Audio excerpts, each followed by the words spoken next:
Eu queria começar falando uma coisa de um dos meus ídolos, que se chama Luiz Tati, que me ajuda muito, assim. Eu sempre acho que... Eu sou uma pessoa muito ligada nas palavras, né? E eu sempre acho que a poesia e essas palavras que rondam a gente são meio como oração. Eu não rezo, eu não sei rezar. Eu sei procurar as palavras. Assim era no princípio, metáfora pura suspensa no ar. Assim era no princípio, só bocas abertas, ainda balbuciantes, querendo cantar. Por isso que sempre no início, a gente não sabe como começar. Começa porque sem começo, sem esse pedaço não dá para avançar. Mas fica aquele sentimento, voltando no tempo, faria outro som. Porque depois de um certo ponto, tirando o começo, até que foi bom. Por isso é melhor ter paciência, pois todo começo começa e vai embora. O problema é saber se já foi ou se ainda é começo, porque tem começo que às vezes demora.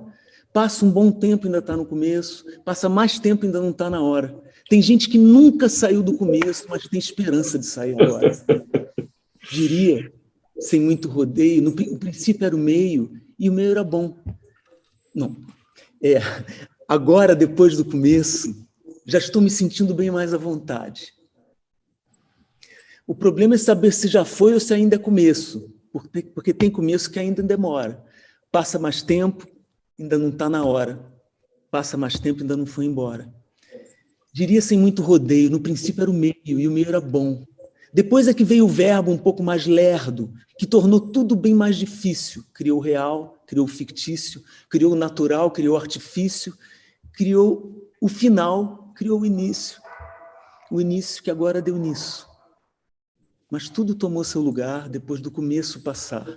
E cada qual com seu canto, de certo ainda vai encontrar um meio para nos alegrar.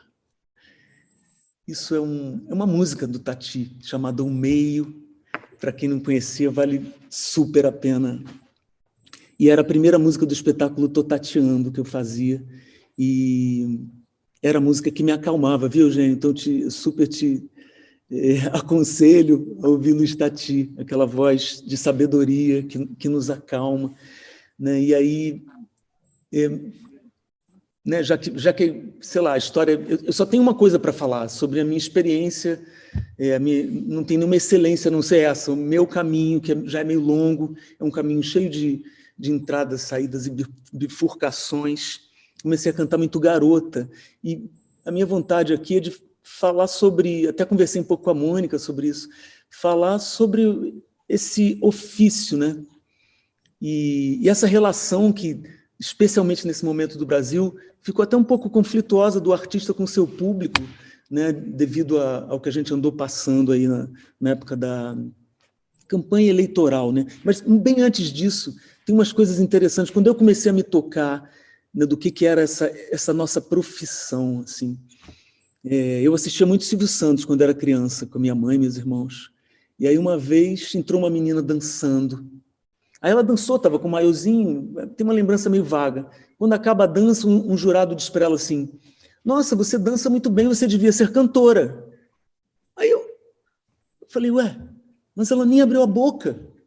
Que profissão maluca é essa? Né? E eu já tinha meu violão, já começava a cantar, comecei a cantar com uns 13, 14 anos. Eu comecei a observar como é que as pessoas viam essa profissão. Aí, quando eu resolvi, vou encurtar essa história que tem 40 anos, ninguém merece ficar ouvindo os detalhes. Quando eu já, né, comecei a cantar, tive a sorte, porque eu fui criado em Brasília e conheci grandes músicos de Brasília.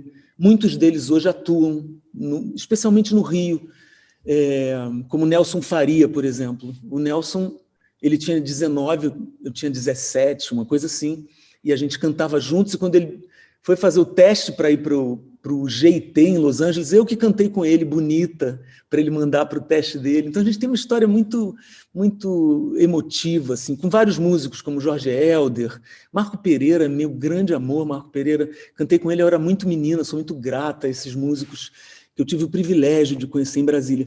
Mas, começando a cantar, eu teve a Funarte, que foi meu marco zero, e eu fiz de tudo que vocês possam imaginar. Eu cantei muito à noite, eu gravei jingles, eu fiz locuções, eu ralava muito.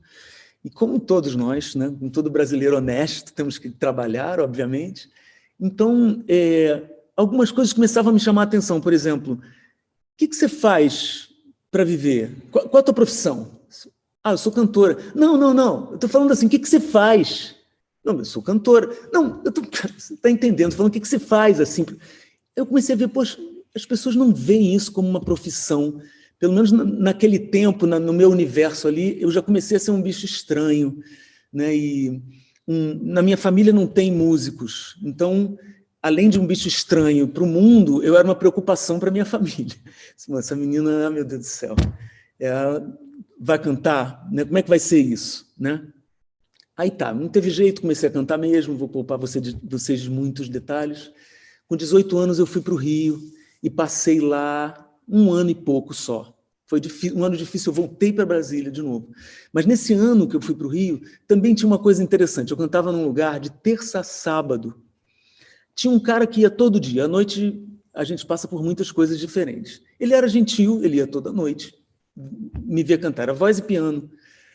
Um dia, depois de me ver cantar durante meses, me ver entrar, sair tarde, ele veio para mim e disse: ô Zélia, você canta tão bem, você não pensa em levar isso a sério, não? Eu falei, como assim? Você acha que eu venho aqui toda noite para quê? Né? Eu estou levando muito a sério, eu preciso trabalhar para viver. E assim, como é engraçada essa relação, parecia que você só era uma cantora se você fosse famosa. E você tem essa obrigação de ser famosa para ser considerada uma cantora, uma artista. E desde cedo, então, eu me debati com esse negócio e comecei a pensar no que era, né, essa profissão, que assim, essa profissão da gente, né, de artista, que é tão louca, que só se realiza no outro. Você pode fazer a música mais linda, você pode ter a voz mais linda, fazer o solo mais incrível, que se ninguém te ouvir, não adianta nada. Então, a porcentagem que o outro tem na vida da gente é muito grande. Né? É pelo menos 50%. Né? Porque você precisa que alguém ouça aquilo. Então, eu comecei, desde sempre, a pensar nessa relação. Né? Então, né, fui indo, encontrando meus parceiros. Né? Quando encontrei Christian Noyes e Lucina, que está aqui presente, a minha vida mudou, porque eu virei uma compositora. Isso foi muito importante para mim. Eu devo muito a esses 2 parceiros, que foram os primeiros parceiros meus, até vir para o... Quando aconteceu Catedral, que eu já tinha passado por Abu Dhabi, não quero ser tão biográfica assim, porque são muitas coisas. Né? Em Abu Dhabi eu cantava também à noite, era todo dia, só tinha um day off.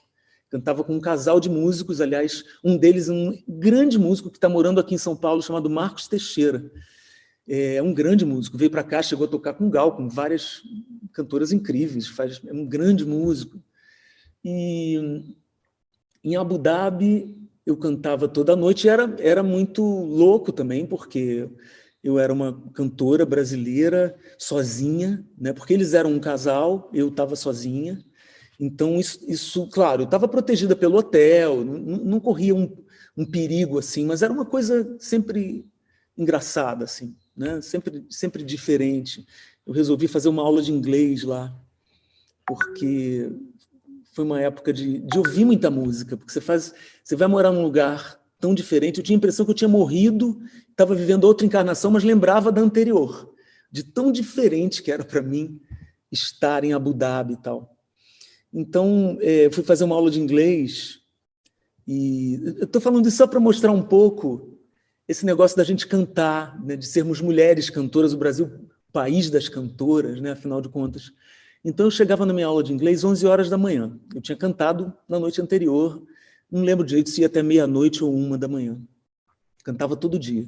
Eu tenho essa voz grave, né, que eu não herdei da minha avó Zélia Duncan, mas do meu avô Alcides, que tinha uma voz de trovão. Eu acho que eu herdei dele, era uma voz meio de Fred Flintstone, assim, eu acho que aqui estou eu. Então, eu chegava de manhã nessa aula e eu chegava desse jeito que vocês estão vendo, descabelada sempre, né, com a voz mais grave ainda, acordando mais cedo. Chegava. Então, eu era um bicho estranho, porque havia mulheres locais. Pela primeira vez eu tive contato com alguma mulher local, porque você não as vê assim muito. Então, e de novo, assim, me confrontava com isso, caramba, eu sou uma cantora, né? Cantora, sei lá, você fica com uma visão meio antiga quando você vai para um lugar tão conservador, embora lá não seja uma Arábia Saudita, que senão nem poderia ter ido. Lá é considerado até um lugar arejado. Em 91 era considerado, agora deve estar até mais.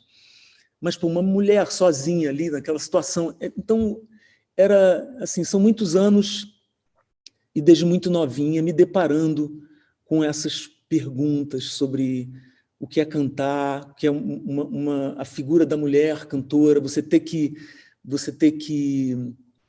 ganhar dinheiro, viver daquilo.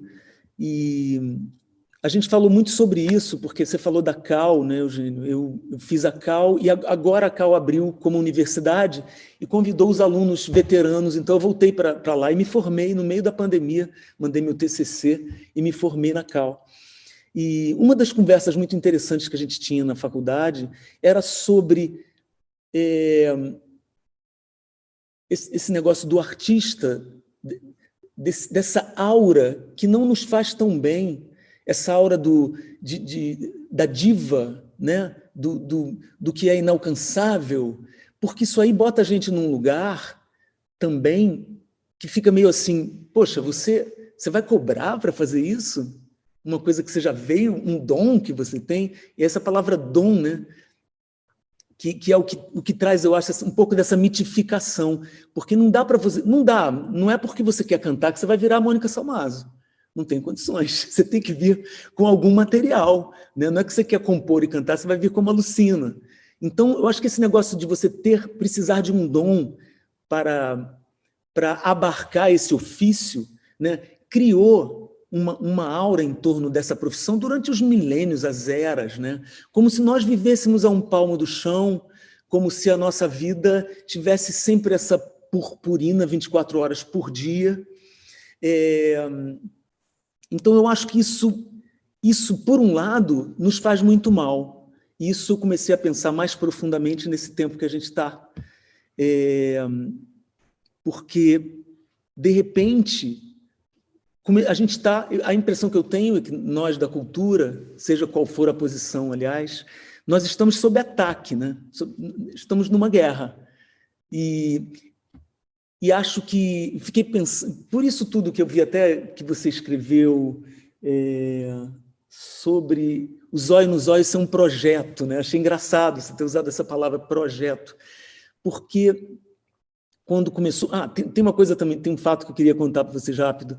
Uma vez eu estava na praia, antes da internet, assim, já havia pirataria. A pirataria foi o primeiro sinal de que a música ia entrar num momento de alta desvalorização, que é o que a gente vive hoje. A gente estava extremamente desvalorizado, né? Porque a música parece uma mágica. A pessoa não se dá conta de tudo que precisa acontecer para aquela música simplesmente aparecer, né? Do nada, né? Nós não somos nada, a música estava ali e a gente vai lá e usa ela. Então eu estava na praia, nem era no Rio não, estava em outro lugar, passou um cara vendendo, mas era um varal de coisas piratas, de discos piratas, muitos, vocês devem ter visto isso muito na vida. E ele passava na praia vendendo, e eu estava só sentado olhando, ele passou, eu tenho um defeito horrível. Às vezes pode ser uma qualidade, mas a maior parte do tempo é um defeito. Eu não sei esconder com o meu rosto, a minha expressão, o que eu estou sentindo. Eu não falei nada para ele, mas ele passou perto de mim, ele me reconheceu, mas a gente não se falou, só olhei ele passar. Aí ele parou mais na frente e disse assim, ué, se vocês ganham, por que a gente não pode ganhar? Então, isso aí, gente, faz uns 20 anos, 25, 30, sei lá quantos anos, 20, sei lá. Eu falei, gente, é tão torto, né? Que coisa torta. Isso está, eu acho, no fundamento da nossa profissão. É um dom, artistas estão sempre, o glamour nos acompanha em qualquer dor de barriga que a gente tenha, a gente está... Então, acho que isso aí dificultou muito, acho, na nossa comunicação com as pessoas. Tem algum ponto cego. É esse ponto cego que emerge agora, eu acho, nesse lugar onde a cultura é demonizada, né, onde qualquer aparição que a gente faça, dizem que a gente está com abstinência porque acabou a mamata, porque, né, são as frases feitas que a gente está encarando. Eu acho que vem um pouco daí, desse lugar idealizado, né, onde eu, por exemplo, que gosto muito de andar na rua, né, assim que eu estourei, porque a carreira da gente tem 1000 fases diferentes, eu também saquei isso, foi muito importante para mim, né, essa tal dessa roda gigante, né? Tudo bem, quando você está aqui, você não precisa pensar muito, e quando você está aqui, o que você faz? Eu estudo, leio, namoro, brinco, vou assistir meus amigos, né? Vou me alimentar de coisas, mas essa obrigação de estar aqui é muito cansativa e o pior você não vai conseguir, né? Você não vai conseguir, você vai estar abrindo mão de alguma coisa essencial tua, se você acha que você pode estar aqui o tempo todo em termos de evidência, disso, daquilo. A coisa tem que gerar mesmo, né? O negócio vai rodar. E é até uma coisa, eu vi, uma das coisas legais dessa pandemia para mim, a gente tem que achar algumas legais, né? Foi assistir o Krenak em algumas lives dele. E é de uma sabedoria incrível, né? E tem uma coisa que ele fala que eu concordei, eu fiquei tão emocionado, ele dizendo assim, para que a gente quer ser eterno? Para que esses homens querem ser eternos? Né? Quer dizer, devoram o planeta Terra e vão para Marte, e vão para Vênus, vão procurar outra... O planeta Terra está aqui generoso para nós, e a gente está pensando só em sobreviver a ele, como se ele não fosse a gente. Né? E esse negócio de querer ser eterno me impressionou muito, e me ajudou, né? Porque eu acredito muito no instante, sabe, gente? A gente não tem mais... É o que eu penso só. A gente não tem mais nada. A gente tem isso aqui. Então tem que ficar bom agora. E quando eu penso tem que ficar bom, não é com coisas mirabolantes, não. É com um pouco de paz. Sei lá, um cafezinho com leite nesse friozinho. Pô, sabe? Tocar um violão, ouvir alguém cantar. E esses momentos são muito... para mim, tem sido cada vez mais importantes. Então, numa dessas eu estava andando na rua, eu vou me desviando, vocês me ajudem, né? Então, numa dessas eu estava andando na rua, nessa época que eu estava estourada, não sei o quê, mas eu não via porque eu ia fazer as coisas, não, vou a pé, vou... Aí eu estava andando, ouvi um garotinho falar para a mãe assim, mãe, olha aquela cantora de voz grossa. Aí a mãe falou, imagina, garoto, imagina se ela ia estar aqui. E era eu. Então, falando, caramba, isso que eu estou falando, essa mitificação não nos faz bem. Não acho que nos faça bem. Principalmente quando a gente acredita nela, que é o grande perigo que a gente vê a beça por aí. Né? Quando você acredita, não, realmente, o sol está assim porque eu precisava me queimar. Não, realmente, vai anoitecer para eu dormir. Então, que é quando se acredita nessa maluquice toda. Mas isso gera uma coisa, num buraquinho do ser humano, eu acho, que é uma inveja. Mas é uma inveja fantasiosa, porque a nossa vida não é assim o tempo inteiro. Nós temos, sim, um privilégio, acredito, que é de... Eu não conheço, pelo menos, uma pessoa que seja artista, que seja músico, cantora, sei lá, escritor, em todas as artes, obrigada a ser. É muito raro uma pessoa... Eu não conhecia, ainda bem, na minha vida, um artista que dissesse ai, que saco, cara, tive que ser artista, sabe? Minha família só tem artista, pô, eu queria tanto ser advogado, não consegui, né? Não tem isso. Então, esse privilégio nós temos. Mas o resto, eu quero... E é uma coisa, até por eu ter tido momentos de muita... Eu não posso reclamar da minha vida. Eu tive momentos muito especiais, de muito reconhecimento. Eu não quero, sabe, lamentar. A vida mudou, as coisas mudaram. Mas eu vivi coisas muito bonitas, sim. Porque eu ralei também muito.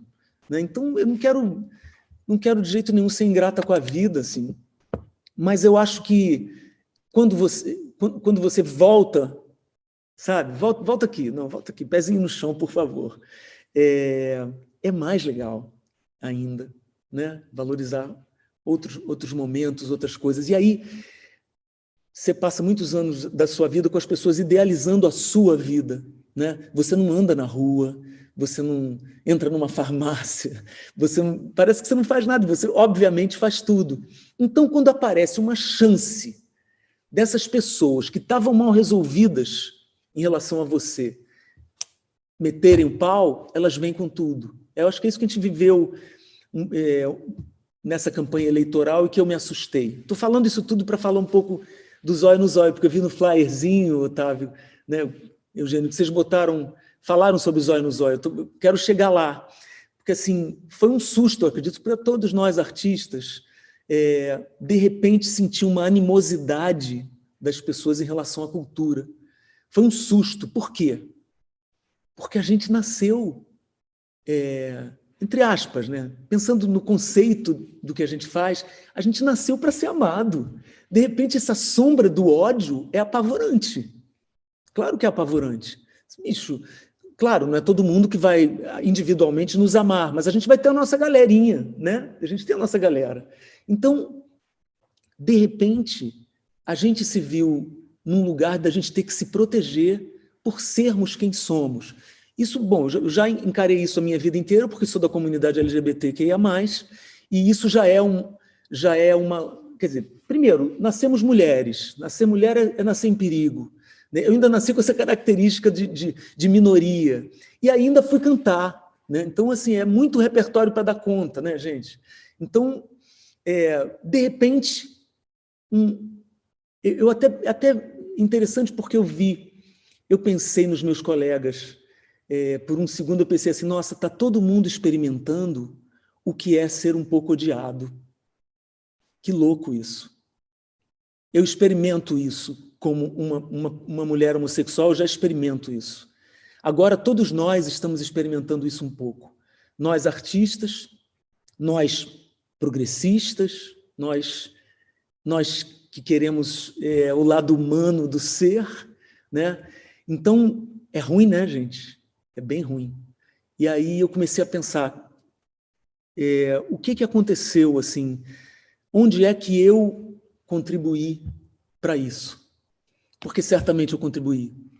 Né? Não é só culpa do outro. Eu deixei algum buraco aí onde eu não estendi uma mão, onde eu não falei uma coisa que eu precisava falar, onde eu não me assumi quando eu precisava me assumir. Eu deixei algum buraco, eu quero saber onde está esse buraco, não descobri. Estou indo aos poucos, e com algumas atitudes, conseguindo me sentir mais presente. Eu achei que para mim era melhor me sentir mais presente nas coisas. E, pô, a gente trabalha, né? Então foi um pouco antes da pandemia, porque foi logo depois dessa maldita campanha eleitoral. Então, eu li na internet, assim, alguém atacando um colega artista. E aí essa pessoa dizia, a gente não precisa de vocês. A gente não precisa de artista para nada. A gente precisa de dentista, de médico. É claro que a gente sabe que isso não é verdade, mas é tão ruim ouvir. Me deu uma tristeza e nem era para mim naquele dia. Não era para mim naquele dia. Mas me doeu. Eu falei, nossa, é isso que a gente vai passar agora? Que loucura a gente ter que passar por esse tipo de rejeição. Comecei a querer reagir falando alguma coisa. Aí, um belo dia eu descobri que para falar na internet não precisava de nenhuma produção. Quer dizer, gente, canal no YouTube, que saco. Ter que me produzir, eu não sei me maquiar, eu só me maquio quando eu vou cantar, e é alguém que faz isso para mim, desculpa, eu nunca soube. As vezes que eu fiz isso não foi bom. Então, não quero. Mas aí um amigo meu disse, Zélio, você tem a manha de conversar, você devia conversar, já que você gosta. Eu adoraria conversar com as pessoas, eu acho que é um jeito de tentar entender alguma coisa, mas eu não vou para a internet ficar me produzindo. Ele falou, mas como assim? Aperta um botão lá e sai falando. Eu falei, será? Aí eu esperei um pouco, um belo dia, teve uma coisa que me indignou, falei, quer saber? Peguei meu Instagram, nem sabia fazer isso, aprendi lá, pá. E comecei a conversar, falar. Nem sabia que só podia 15 minutos, passei do tempo da primeira vez. tive que apagar tudo, todas essas coisas. E também tem uma coisa, 15 minutos na internet, minha gente, é álbum duplo. As pessoas não suportam. Mas até isso, eu juro para vocês, eu não estou nem aí. Porque também tem isso, a gente tem que sabe, é isso, o que eu tenho para te dar é isso aqui, você quer? Eu tenho 15 minutos para te dar. Se você não quer, ouve 5. Amanhã ouve mais 5. E não ouve nunca mais, se não quiser. Tudo bem também. Mas eu comecei a fazer isso. E na hora de entregar o vídeo, ele pergunta nome do vídeo, né? Foi a hora que eu falei, caramba, zóio no zóio, botei isso. Falei, não sei se é meio infantil, mas é de propósito, né? Para ficar uma coisa direta. Então, assim começou esse negócio do zóio no zóio, um pouco antes da pandemia. E aí eu vou ler para vocês rapidinho o que gerou esse post que eu li para um amigo artista, dizendo a gente não precisa de você. Gerou um escrito meu que eu gosto de correr, né? Numa volta de uma corrida dessas, eu fazia os olhos nos olhos suada. Também eu exagerei um pouco nesse negócio de não precisar de produção. Eu gravo de qualquer maneira, suada, vermelha, o cabelo, enfim, uma bagunça. Mas essa sou eu e tudo certo. Então, eu fiz um escrito por causa disso, né? E esse escrito, para mim, eu achei que podia agradar alguns colegas, alguns amigos.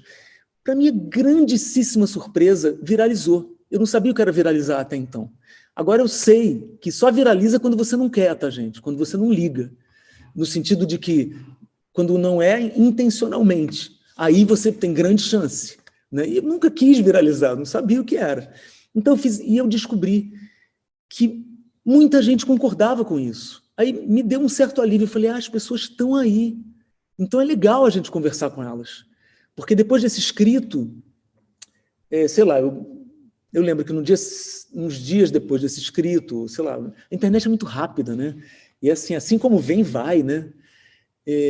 Então eu fui, sei lá, fui na terapia, sei lá o que eu fui atravessar a rua, aí a menina parou o carro e falou, Zélia, a gente precisa de artista. Eu falei, pô, vou chorar aqui. Então as pessoas começaram a falar comigo assim na rua, e a gente precisa sim, por causa desse escrito aqui que eu fiz. Não é nada demais, mas foi um desabafo, só para vocês entenderem. Se chama Vida em Branco. Você não precisa de artistas?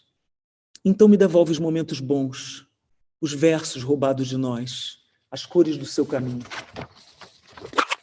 Arranca o rádio do seu carro, destrói a caixa de som, joga fora os instrumentos e todos aqueles quadros, deixa as paredes em branco, assim como é a sua cabeça, seu céu de cimento, silêncio cheio de ódio, armas para dormir, nenhuma canção para ninar e suas crianças em guarda, esperando a hora incerta para mandar e receber rajadas. Você não precisa de artistas. Então fecha os olhos, mora no breu, esquece o que a arte te deu, finge que não te deu nada, nenhum som, nenhuma cor, nenhuma flor na sua blusa, nem Van Gogh, nem Tom Jobim, nenhum Gonzaga, nem Diadorim. Você vai rimar com números, vai dormir com raiva e acordar sem sonhos, sem nada.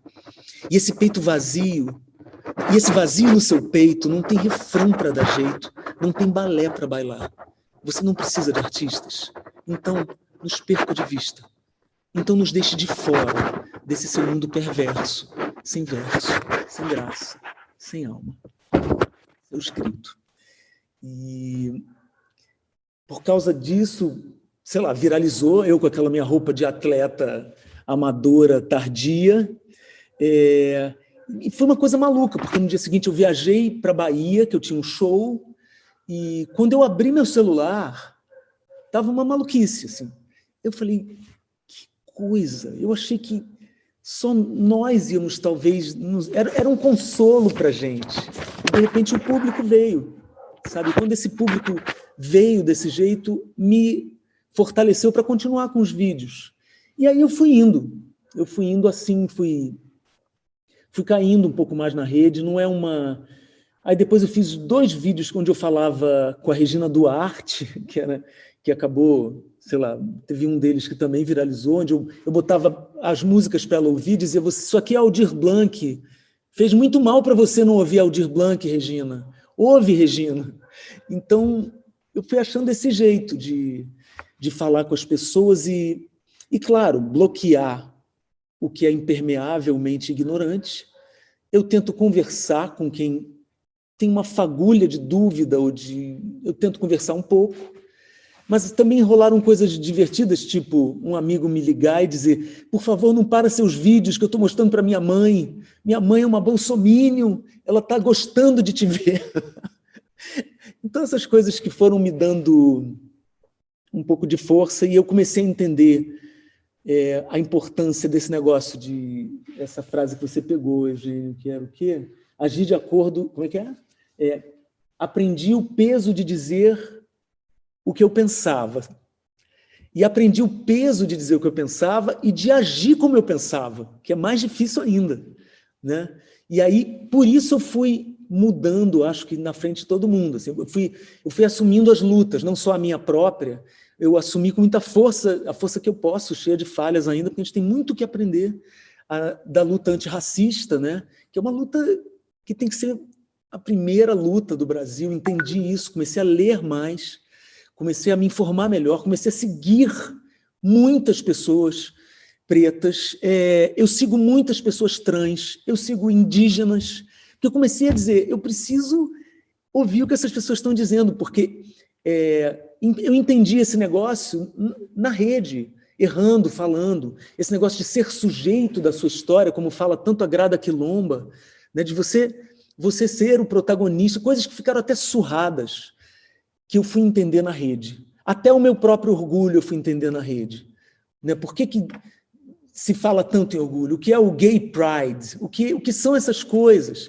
Essas coisas são o que nos torna visíveis como cidadãos, como amores, como pessoas. Né? Parece banal para quem nunca teve que lutar por isso.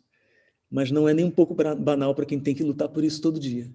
Então eu comecei a me colocar como artista, como cidadã, como a Zélia Cristina, que meu nome, gente, é Zélia Cristina.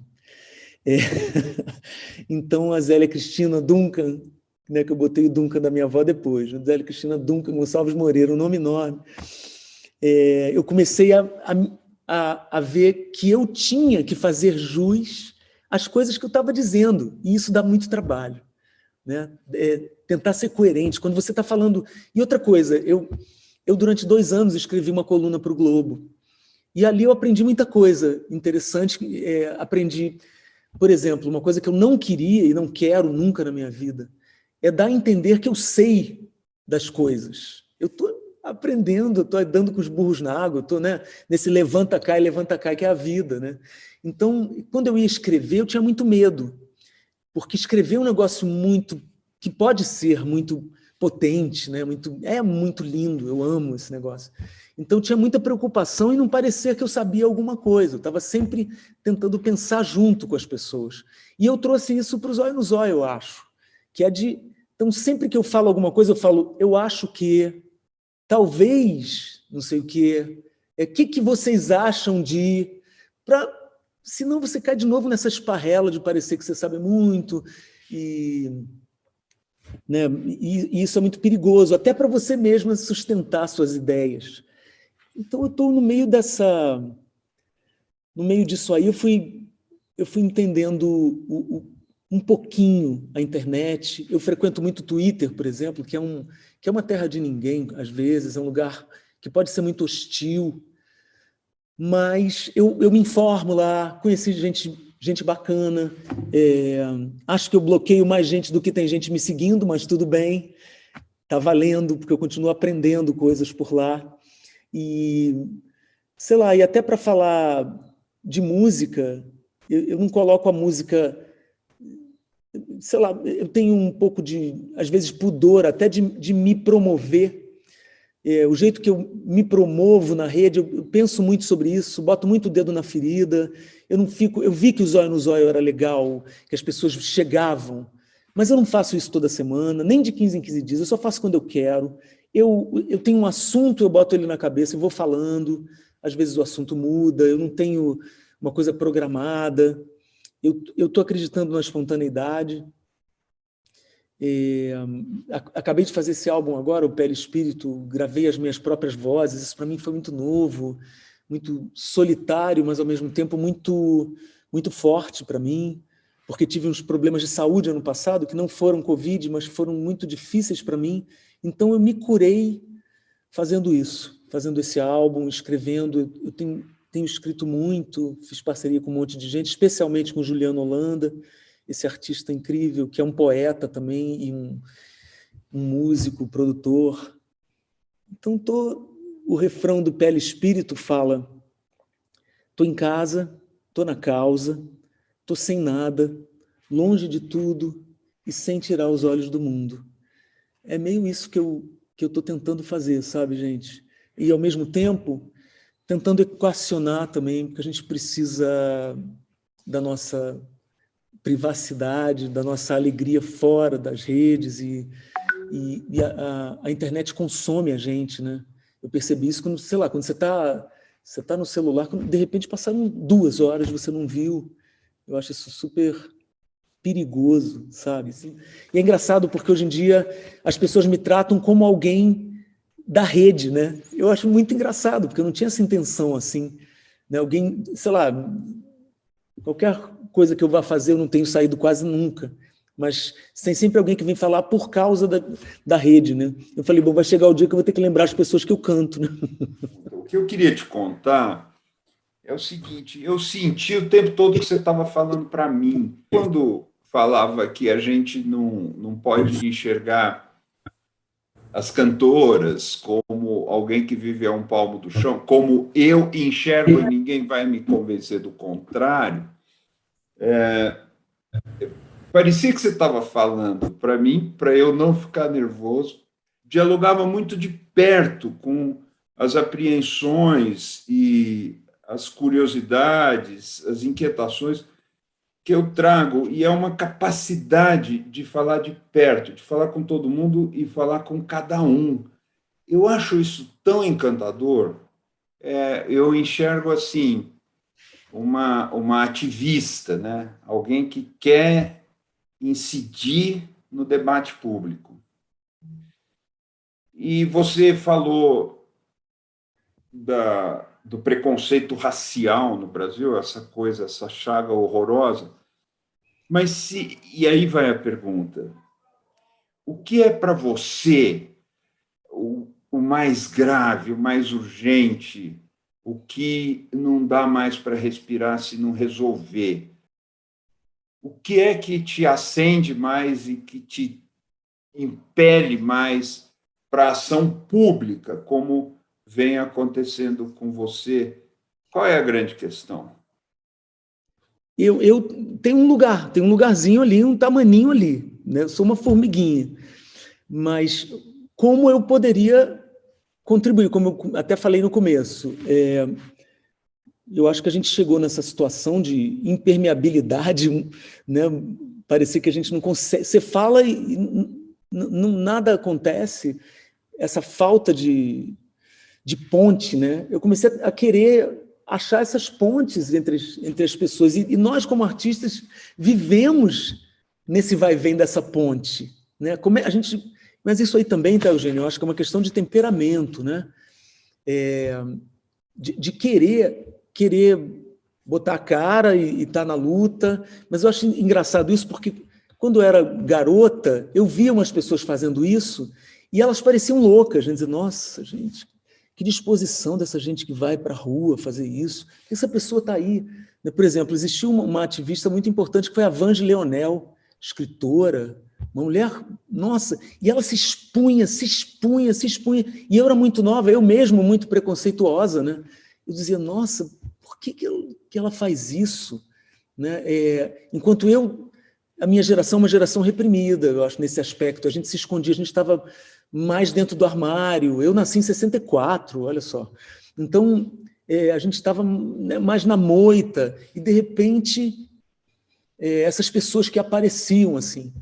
Então, começou a se fazer urgente para mim falar, encontrar coragem, né? Encontrar coragem para ser odiada por uma galera, Mas no meio dessa galera que começa a dar a entender que está te odiando, chega uma galera que está amando o que você está falando também, que se afina com o que você diz, e você vai. Eu vou fazendo essa equação e vou indo. Se em algum momento pesa demais no meu coração, eu dou um tempo, mas eu também, assim, eu não ataco absolutamente ninguém, eu falo o que eu penso, né?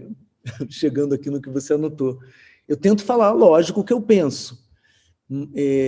Tento sempre me afastar da hipocrisia tomando atitudes. Por exemplo, eu falo tanta coisa, como é que eu não vou para passeata? Ao mesmo tempo, eu falo para todo mundo ficar em casa. Então, nas primeiras 2 passeatas eu não fui, eu fiquei angustiada, me apoiei muito depois até num belo texto que a Mônica botou na internet. Então, se vocês forem nas minhas redes, nas primeiras 2 eu não disse nem que sim, nem que não. Falei, eu vou respeitar tudo o que fizerem. E fiquei muito de ressaca no dia seguinte por não ter ido. Dessa vez eu falei, mas eu vou com tudo. Né? Então é o jeito mais imediato e mais urgente, eu acho, é se colocar. Então eu estou chegando num ponto que me irrita um pouco quem não se coloca nunca, sabe? Porque não está mais nessa hora de, não, eu prefiro não falar, Não precisa dizer fora Bolsonaro, mas se você entrar na sua rede, você tem um alcance e você disser, use máscara, sabe? Proteja as pessoas e você mesmo, você já está tomando uma atitude. Então eu estou já nesse ponto em que eu acho que alguma atitude, algum passo em direção a isso você tem que tomar. Então o mais urgente para mim é isso, é você sair desse limbo, né? E fazer o que for possível, mas se colocar, me parece bastante importante, mesmo que seja um artista que precisa ser amado, né? Bicho, tudo bem, você vai ser um pouco odiado, mas você vai encontrar amor também. Existe amor nessas esquinas aí. Na verdade, não é bem uma pergunta, mas é que a gente tem um lugar onde a gente se encontra muito, eu acho, que é no ofício, né? Assim, no entender o que a gente faz como sendo um trabalho diário, assim, e de ter uma relação, de às vezes até se esquecer que isso que a gente faz tem purpurina, porque você está tão envolvido em como viabilizar, em como fazer, que você fala, assim, né? Isso a gente se encontra muitas vezes nisso. E eu fiquei um pouco impressionada, quer dizer, eu já ouvia um Zóio no Zóio antes da pandemia, né? Sim, tinham alguns. Já tinha uns no começo ali e um espaço para se falar. Claro, já estava acontecendo um cenário de polarização e de ódios, mas a gente não estava vivendo nada parecido com o buraco em que estamos, né? E era um começo desse buraco, enfim, sei lá. Sim. Mas assim, eu vejo, às vezes eu tenho a impressão de que o ódio que vem, ele é um pouco proporcional à fama que aquela pessoa tem. Eu vejo isso porque, assim, esses dias, depois da manifestação, muitas pessoas colocaram fotos, a gente colocou foto e tudo mais, aí vem lá alguns gato pingado lá, falar umas bobagens e tal. Mas aí tinha a Drica Moraes, que maravilhosa atriz, que colocou uma coisa do tamanho da que eu coloquei, ou que outras pessoas colocaram, e aí aconteceu sobre ela uma chuva tão pesada de ódio que eu falei, gente, é muito mais, não é por causa dela, talvez pelo que ela representa, assim, esse ódio, ele tem a ver, o buraco que você falou, assim, aonde encontrar, que buraco é esse, aonde o artista pode ter responsabilidade sobre esse ódio. Eu só discordo disso, assim, porque eu acho que o buraco não está no artista, mas o buraco está, talvez, nesse distanciamento que talvez o artista tenha carregado em algum momento, porque era uma coisa que girava muito dinheiro mesmo, então aí criou-se um lugar para um artista viver que era mesmo fora da realidade, quanto mais estranho, quanto mais com mania, quanto mais cheio de esquisitice, mais artista era artista. Porque ali tinha em volta um mundo, um planeta comercial tão pesado que esse artista podia mesmo não viveu uma vida normal mesmo, vida. Ele nem poderia ir ao supermercado, entendeu? Então, isso também criava uma espécie de ilha. E eu acho que existe um ódio a essa ilha nessas horas. Essa ilha virou alvo do tal a mamata, não sei o quê. Essa é a ilha.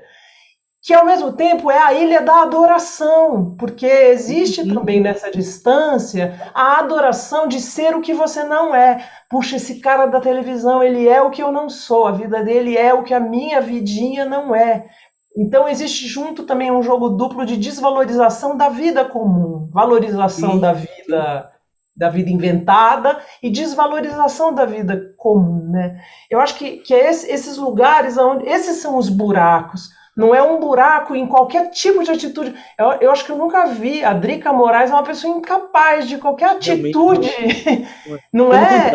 Pelo contrário. Muito pelo contrário, mas ela, naquele momento, vestiu a roupa do artista a ser bombardeado. Então, isso é muito estranho e, ao mesmo tempo, a gente viveu junto uma situação bonitinha lá na Paulista, que eu acho legal de falar, porque tem a ver com isso. Apareceu ali uma senhora, uma moça, uma mãe de adolescentes, e ela disse assim para a Zélia: Zélia, eu quero te agradecer porque você me ajuda a educar as minhas filhas. Eu tenho 2 filhas e elas são feministas por sua causa, porque elas ouvem o que você fala e a sua música e os seus posts e você me ajuda a entender também a demanda delas, e isso, agora tem uma morando sozinha e ela não quer saber de nada e nenhuma delas usa rosa. Aí rolou aquela cara, assim, a Zélia muito simpática, assim, falou, puta, deu aquela congeladinha, assim, na maior educação, ela, legal, obrigado, não sei o que, foi super educada, a mulher saiu, aí a Zélia olhou para mim e falou assim, eu achei melhor não desfazer a construção torta que ela fez. Assim. A minha vontade era de falar, olha, você entendeu o grosso, agora está faltando o ajuste fino. Então tem um lado disso aqui. Eu adoro rosa, né? Porque eu adoro rosa. Eu não pude explicar para ela. Porque né, assim, ia dar um nozinho na cabeça dela que tinha andado ali um passo, que para ela era grande, para ela era um passo grande.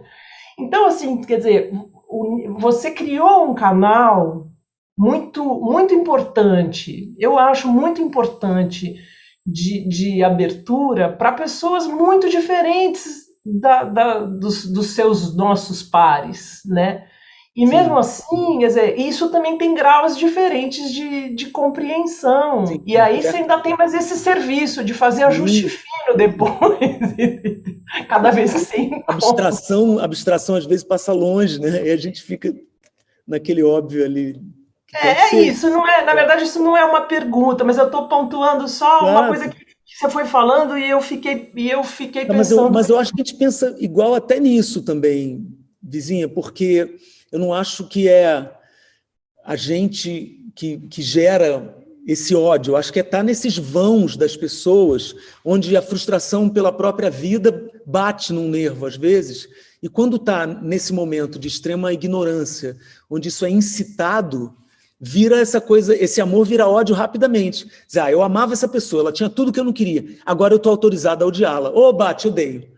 Tem uma história que na minha vida que é engraçada, até que eu conto para os amigos, assim, que é incrível como tem a ver com isso. Eu estava saindo de um show isso há muitos anos, um show meu com o Zeca, participação do Zé Cabaleiro, na Bahia. Era um projeto grande, muita gente, não tinha como receber as pessoas no camarim, não havia uma estrutura, e estava muito cheio, então você tinha que sair, você sabe o que é isso? Sai do palco para o carro, né? Não dava para falar com ninguém.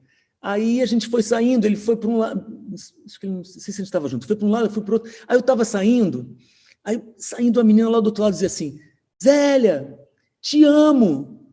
Aí eu dava tchau para ela, eu jogava um beijo. Zélia, eu te amo, eu te amo. Beijo, beijo, beijo. Aí ela viu que eu não ia conseguir ir até lá, eu fui indo para o carro, ela começou, eu te odeio. Zélia, eu te odeio. Isso faz muitos anos também.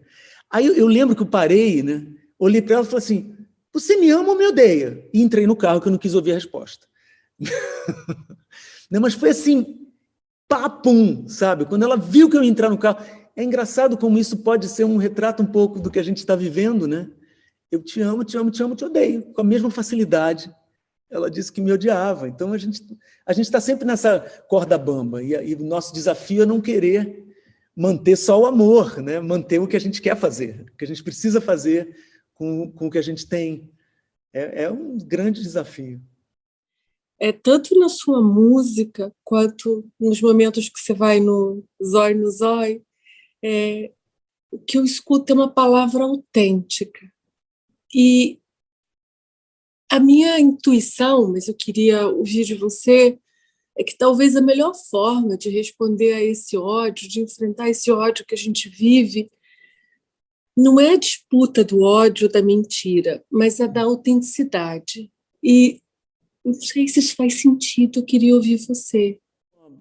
É uma palavra que me agrada, sabe, Débora? Eu falei uma coisa de espontaneidade, né? Que eu tento ser espontânea.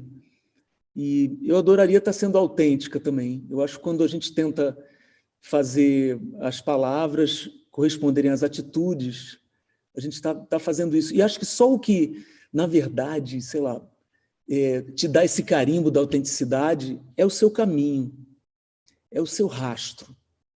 Então, eu quero crer que eu tento fazer isso. Não sei, se você me falando isso me faz pensar mais ainda. Eu quero muito ser autêntica, sabe? E por isso até eu comecei a cada vez mais me assumir e falar de mim nas coisas, para encorajar também as pessoas. Eu conheço alguns, todos nós conhecemos, alguns tipos de sofrimentos, né? E comecei a acreditar que se a gente pode, de alguma forma, amenizar para o outro, a gente está amenizando para a gente também. Então, eu, como já estou com 56 anos, 40 de carreira, já estou naquele momento de ouvir assim, cresci te ouvindo, minha mãe te adora. Outro dia veio um garoto e falou para mim, poxa, Zélia, porque eu fiz faculdade de letras, eu já era coroa, já era Zélia, já cantava, já fazia tudo. Fiz faculdade no maior sufoco, entre um avião e uma sala de aula. Aí o garoto veio se arrastando no meio da sala, assim, Zélia, dá um autógrafo para o meu sogro. Ou então eles perguntam assim, o que você está fazendo aqui? Você não precisa, porque eu estudava de manhã. Eu trabalho à noite, mas eu sou uma pessoa da manhã, né? Então, passando por essas coisas deliciosas aí eu fico com o coração quente achando que o meu caminho pode ter alguma possível autenticidade, porque eu fui aprendendo que para mim era importante corresponder ao que eu dizia, ao que eu cantava. Eu aprendi muita coisa dentro do camarim, sabe? Porque eu nunca disse que não era o que eu era, mas eu também não dizia que eu era. Eu dizia nas músicas, na atitude, né? Então, só que as pessoas entram no camarim, quando você começa a ficar mais conhecido, e dizem assim, eu estou te ouvindo há 2 meses, você fez essa música para mim. Você vai dizer que não? Não. Então, eu comecei a acolher essas pessoas e elas que me ajudaram a me assumir, através do que eu fazia, me mostrando o que eu fazia refletido nelas. Muito louco, muito lindo até. Então, e eles chegavam me colocando um espelho na cara. E aí eu comecei a querer ser autêntica, assim, dizer, não, eu não posso vender um peixe, né, e na hora H dizer que, sei lá, que eu sou vegetariano, que seria maravilhoso, aliás, né, no caso da vegetariana. Mas eu não posso dizer que eu sou vegana e comer um filé mal passado na frente dessas pessoas.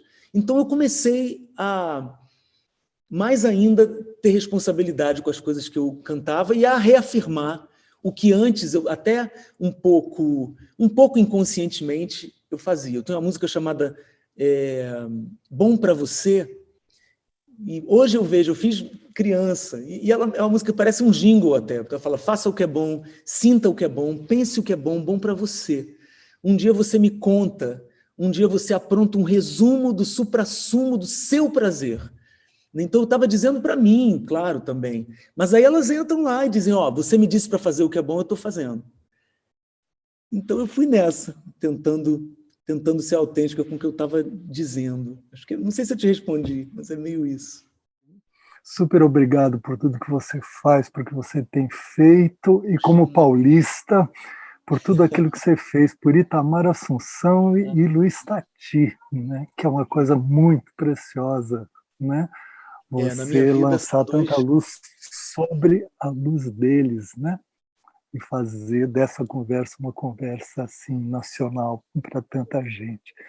Bom, as coisas que você disse, Mônica e Débora também me tocaram esse tema difícil, que é o da inveja ou do ressentimento, né?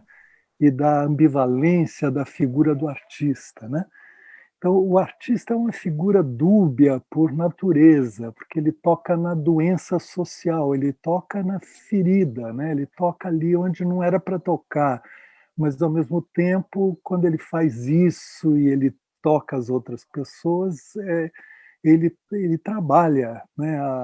Ajuda a gente a elaborar as coisas que estão sendo vividas coletivamente, tudo, né? Isso faz com que ele seja essa figura. É um candidato a bode expiatório, né? E todo artista de verdade, ele só, já antes dessa época toda, ele só, se ele não for atacado é porque ele não, de algum modo, não tocou lá, Não né? fez direito, né? Não fez direito.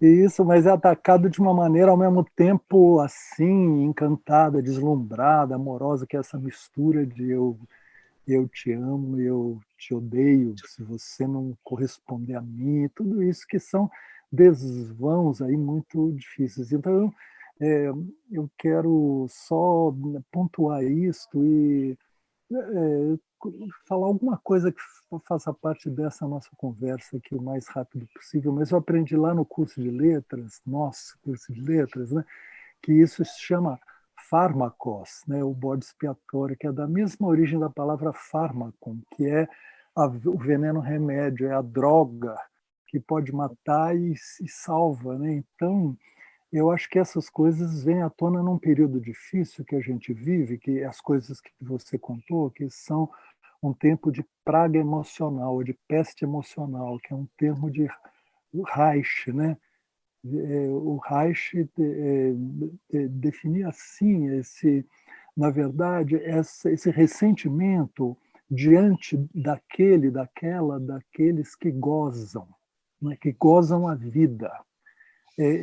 Para aquele que matou em si, né? Vamos, digamos, ressaltar esse aspecto agora, que para aquele que matou a vida em si, é insuportável que alguém goze, né? E por isso eu vou repetir aqui, acho que pela terceira vez, uma coisa que ficou para mim um bordão também, que no Manifesto Antropófago, Oswald de Andrade diz que existe uma baixa antropofagia, né? Tem a alta antropofagia, que é justamente a capacidade de se transformar em outro, em outras, né? E ser, né? De muitas formas, e convidar a ser, né?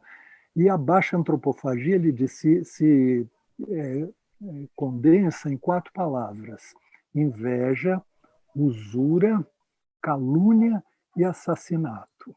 Uau. E essas 4 palavras oswaldianas, elas estão perfeitamente em dia com a peste emocional. E ele usa a palavra peste logo depois para chamar isto, né? Quer dizer, tem inveja, que é esse ressentimento que a gente está falando, né? Tem usura, que é, vamos dizer, um liberalismo oportunista, tem calúnia, que é fake news, e tem assassinato, que é necropolítica, vamos dizer, desvairada e esse pano de assumida, fundo, né?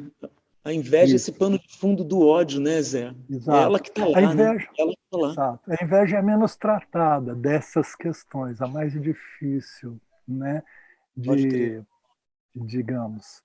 E aí essa, vamos dizer, tem uma coisa, eu acho que o assassinato de Marielle Franco, né, que é isto, que é o enigma óbvio, né, que ele é ao mesmo tempo óbvio se a gente pensar nesses termos. Ela, além de ter uma posição política, de ser mulher, homossexual, e ter a posição política, que são, vamos dizer, elementos que fazem parte de, por motivos que não estão encadeados, vamos dizer, explicitamente, mas que fazem dela um alvo, né?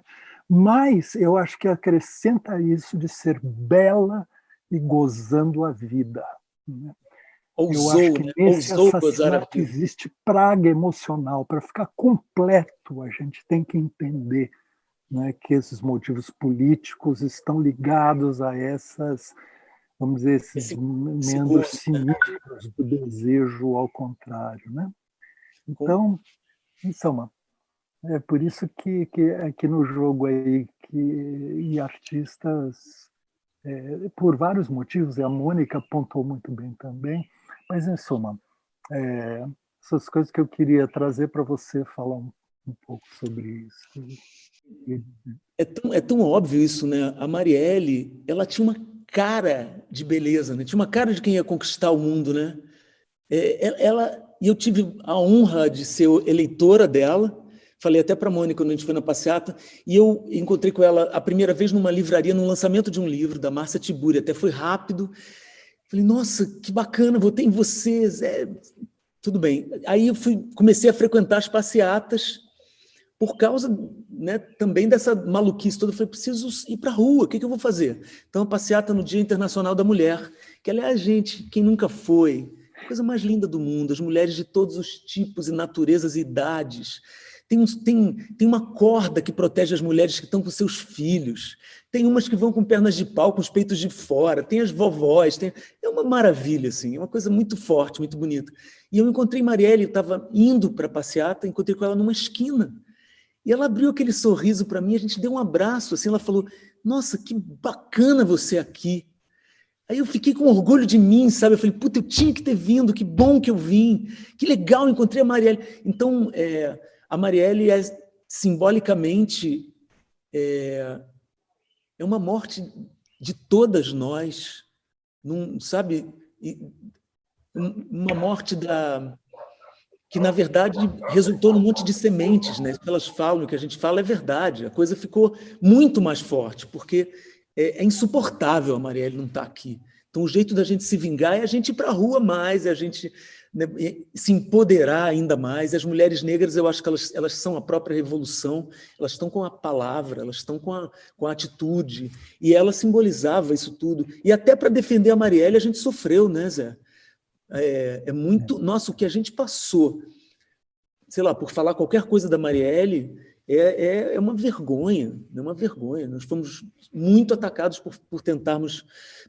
pelo nosso luto imenso e irremediável em relação a ela. E só para falar rapidinho de Itamar, assim, Itati,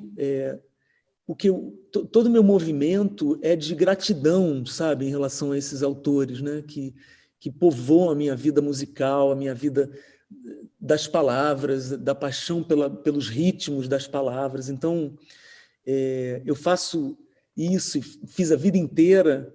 A primeira vez que eu cantei Itamar foi em 82. Eu tinha 17 anos, estava começando a cantar, quando eu descobri que podia fazer música de outro jeito, né? Porque eu ouvia... O Eu Me Transformo em Outras é um álbum em homenagem ao que eu ouvia, né? Mas nesse álbum tem você, Tom Zé e Itamar são as transgressões daquele álbum. E também a música em inglês, porque eu não queria parecer didática. Olha como eu sei música brasileira, eu não queria isso. Eu queria me divertir, me emocionar com aquelas coisas. E homenagear aquelas vozes que me fizeram cantar, homenagear o caderno de letras de música da minha mãe. Mas quem abre esse disco, até esse disco, quem abre é o Itamar. Porque aqui, 40 anos de carreira, cantei Itamar primeira vez em 82. Se eu botar o Itamar para tocar aqui daqui a pouco, eu tenho que desligar tudo, parar, provavelmente eu vou chorar, eu vou dançar. É igual para mim, é sempre a mesma surpresa. E o Tati tem esse poder. É em outro lugar que o Tati me pega, mas é muito profundo, assim. Então, esses autores, né, onde eu te incluo, e outro dia gravei um álbum só de Alzira que, embora não seja de São Paulo, é totalmente identificada com São Paulo. Esses autores me ajudaram a ficar, sei lá, em tudo, eu acho, melhor. Eu melhorei porque eu vi vocês, sabe? Eu vi São Paulo. Para mim foi fundamental. Sábado passado eu estava lá na Paulista, né? e cruzei com você, com a Mônica, com o Teco, e não me aproximei. Porque aí eu preciso contar um pouco.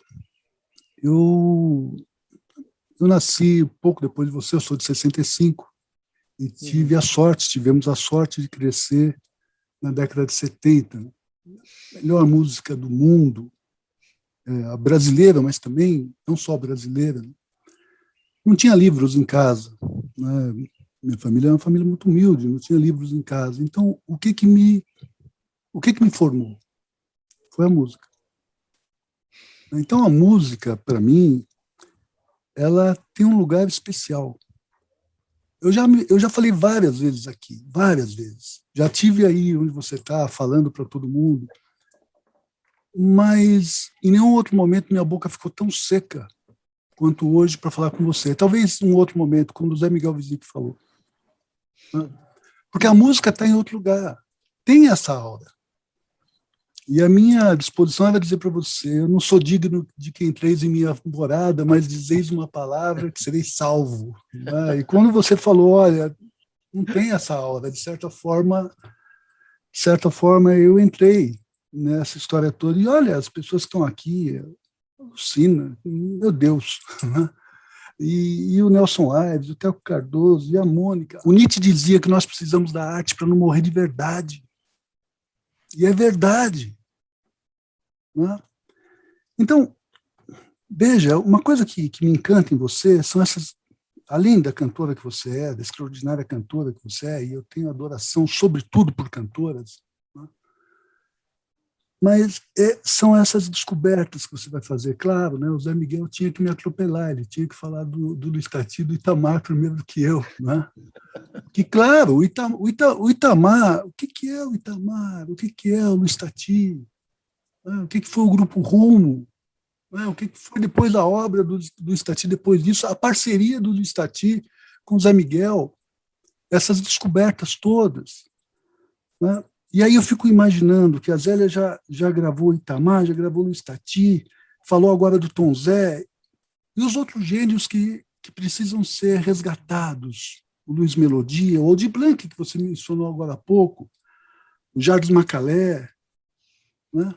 Esses caras todos, que eu acho que é você que vai fazer, que vai retomar esses caras de alguma forma. O Zusa, o grande Zusa, Homem de Melo, pouco antes de morrer, acho que em uma entrevista para o Roberto Dávila, o Roberto Dávila perguntou para ele se o Brasil ainda fazia a melhor música do mundo. E ele respondeu, faz, mas ouve a pior. Eu sempre desprezei quem ouve música ruim. Eu sempre desprezei quem ouve música má. Isso foi um erro. Isso foi um erro.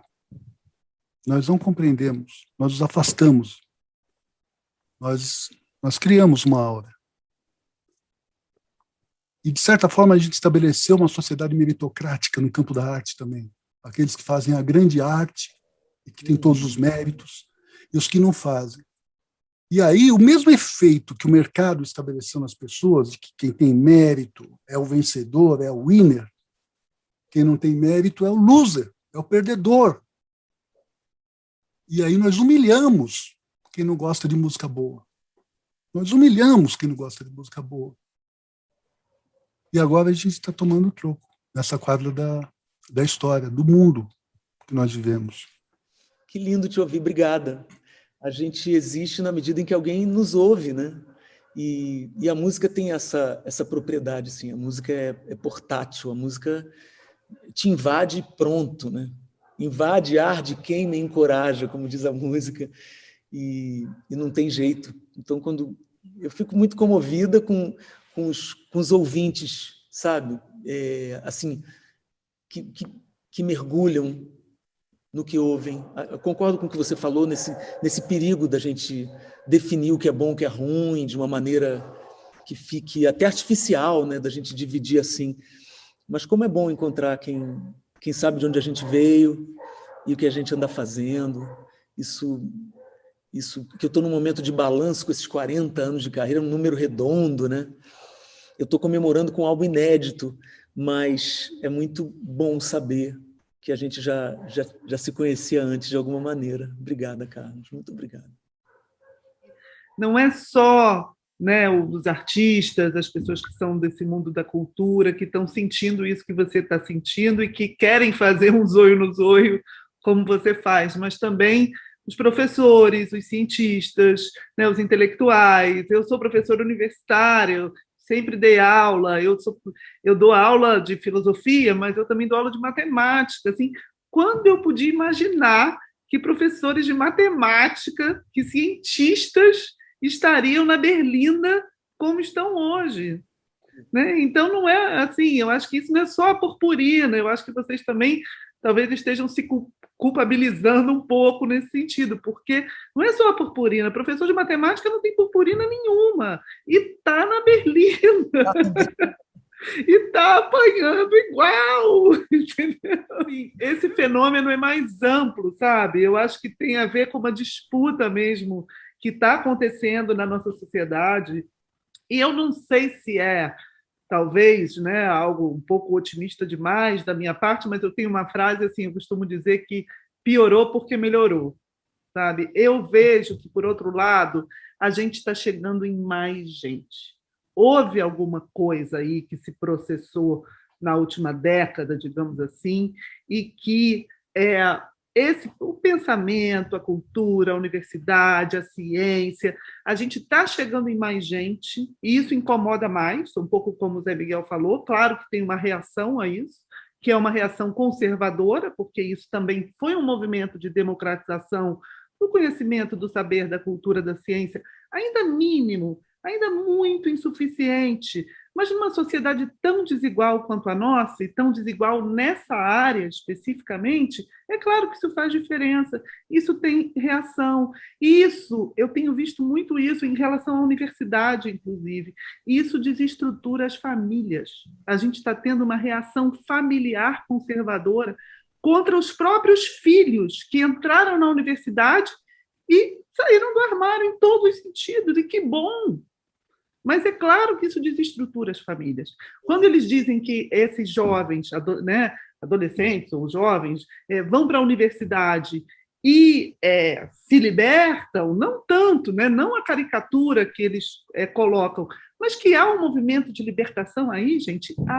Eu vejo isso na universidade o tempo todo. Pessoas que são as primeiras das suas famílias a cursar o ensino superior e a chegar na universidade, é o que mais tem hoje, e não tinha antes. E é claro que essas pessoas chegam na universidade e a cabeça muda completamente, a cabeça vira. E se torna outra coisa, e elas voltam para casa, e isso acaba com a família. Ainda bem, ainda bem. A gente, claro que tem que ter um trabalho, tem que ser aos poucos, tem que ter estruturas sociais para segurar isso, mas provoca uma reação, e eu acho que parte do que a gente vive de reação conservadora é também a isso, é a reação dos pais ao que está acontecendo com os seus próprios filhos. Esse lance da consciência, né? Você toma consciência, você não volta atrás. A consciência é uma caminho que volta, né? Então... É como você abrir uma porta, você viu, você pode fechar a porta, você já viu, você não desvê mais. Você não desvê mais, né? Então, eu tenho visto isso muito acontecendo. Por isso que eu digo, de certa forma, piorou porque melhorou também, desse ponto de vista, pelo menos, do conservadorismo mais de costumes, né, familiar, etc. Eu acho que tem uma coisa aí, e que, por outro lado, a gente também não pode reagir a isso dizendo não é isso não. Eu vejo muitas vezes, a universidade hoje é acusada de desvirtuar a cabeça dos jovens, porque os jovens se tornam mais progressistas, se tornam gays, se tornam, fazem parte de coletivos feministas, fazem parte de coletivo negro, e a gente vai e às vezes responde dizendo não é bem assim. Como não? É assim, sim. E que bom que é assim. Isso é o zoio no zoio que eu tenho vontade de fazer, sabe? Sei, porque o lance isso é o que a gente quer. Isso é apresentado como uma falha, né? Uma grande falha, uma transgressão, mas na verdade a gente quer isso mesmo, né? Exato. Agora, claro que eles caricaturam, dizem que está todo mundo pelado, fumando maconha, comunista. Aí não, aí já é a caricatura para poder desqualificar o que está acontecendo. Agora, que tem algo acontecendo ali, tem. E eu acho que a gente precisa também arranjar uma maneira de afirmar isso, né? Claro que não de um modo violento, agressivo, reforçando esse ódio que já está tão disseminado na nossa sociedade, não. né, de outros modos, mais acolhedores, fazendo pontes, dialogando, mas a gente também não pode recuar. E aí é o zoio no zoio. Ok, né? zóio no Não podemos zoio. recuar.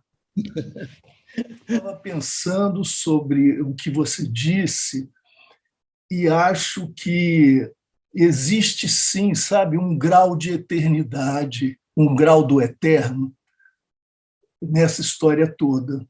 E não é preciso evocar nenhuma divindade para isso. É que a gente vive no mundo das equivalências, que é o mundo das mercadorias, em que tudo tem seu preço e é comparável, né? Mutuamente comutável. A moeda é o grande símbolo disso. De alguma forma, tudo se reduz e acaba correspondendo a um múltiplo de outras unidades, e isso tudo fica fundido numa espécie assim de uma planície deserta, né, em que você acaba sacrificando o sentido, o singular, né, a singularidade, a diferença. E quando a gente fala em arte, quando a gente ouve você cantar, quando existe algo que soa e a palavra, como você diz, e quando ela é cantada, é algo absolutamente único, incomparável, singular. Você falou da autenticidade, comentando o que a Débora tinha dito, né? Ser artista talvez exija, né, essa singularidade, essa autenticidade. E se isso diz alguma coisa para além do que me emociona, nos emociona e do que nos faz pensar, talvez tenha a ver com uma percepção, sabe, Zélia, que eu acho genial, um dos textos mais extraordinários que eu li na minha vida, do Lorenzo Mami, sobre João Gilberto, e sobre a Bossa Nova, como o engendramento não dito de uma utopia, de um país fraterno possível, que valorizasse, você dizia, o café com leite, né, essas miudezas do cotidiano, a beleza que está nos encontros, nesses momentos nossos diários, e isso como uma possibilidade do Brasil. É um texto lindo, lindo, que faz o João Gilberto e a criação da Bossa Nova ecoar de um modo luminoso.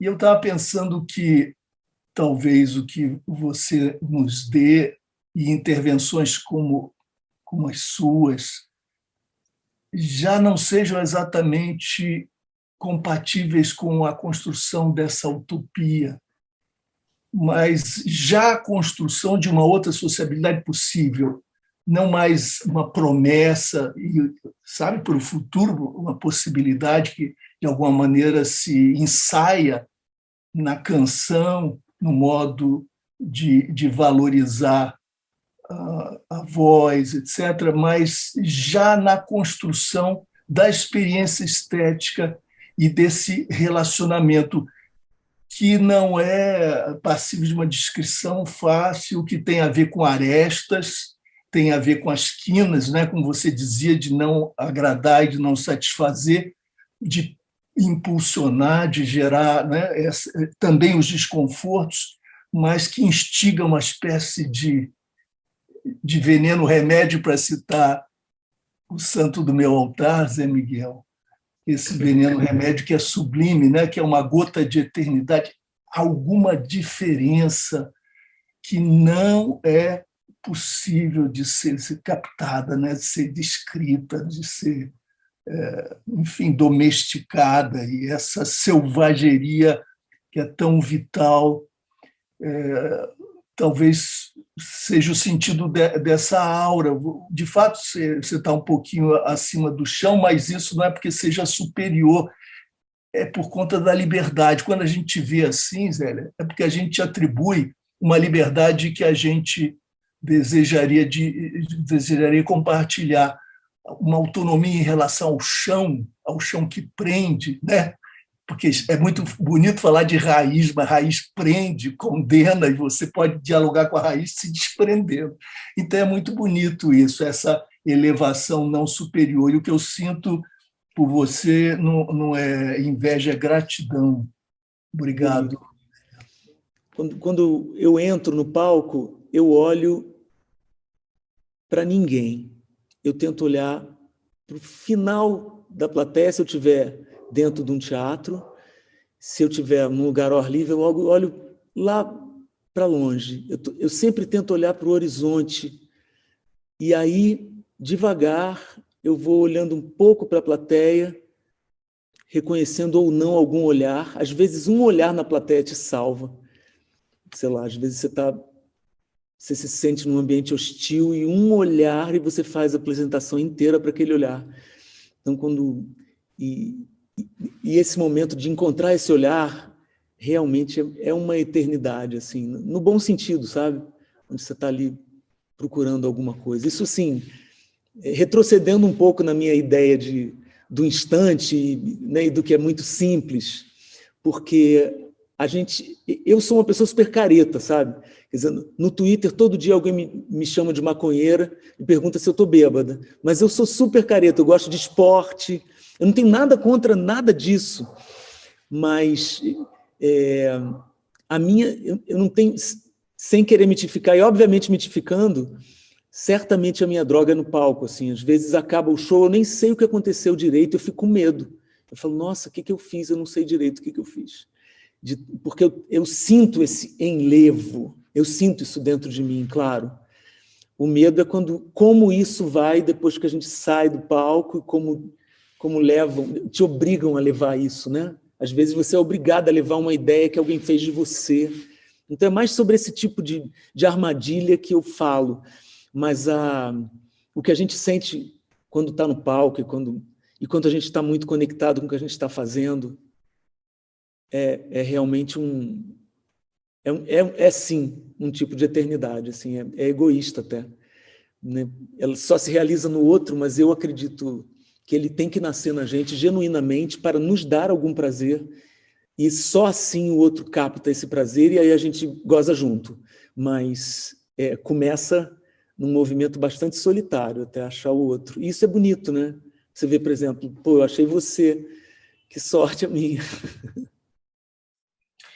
Me impressiona muito o que você disse sobre, enfim, o ódio e o buraco em que a gente se meteu, e esse buraco, ele tem um nome, ele chama internet, de lá saiu um monte de coisa estranha, fétida e ratos, e um monte de coisa boa também, que isso proporciona para a gente esse nosso encontro. Mas o que me impressiona nesse nosso momento é a velocidade também com que a gente atravessou o pior da tempestade.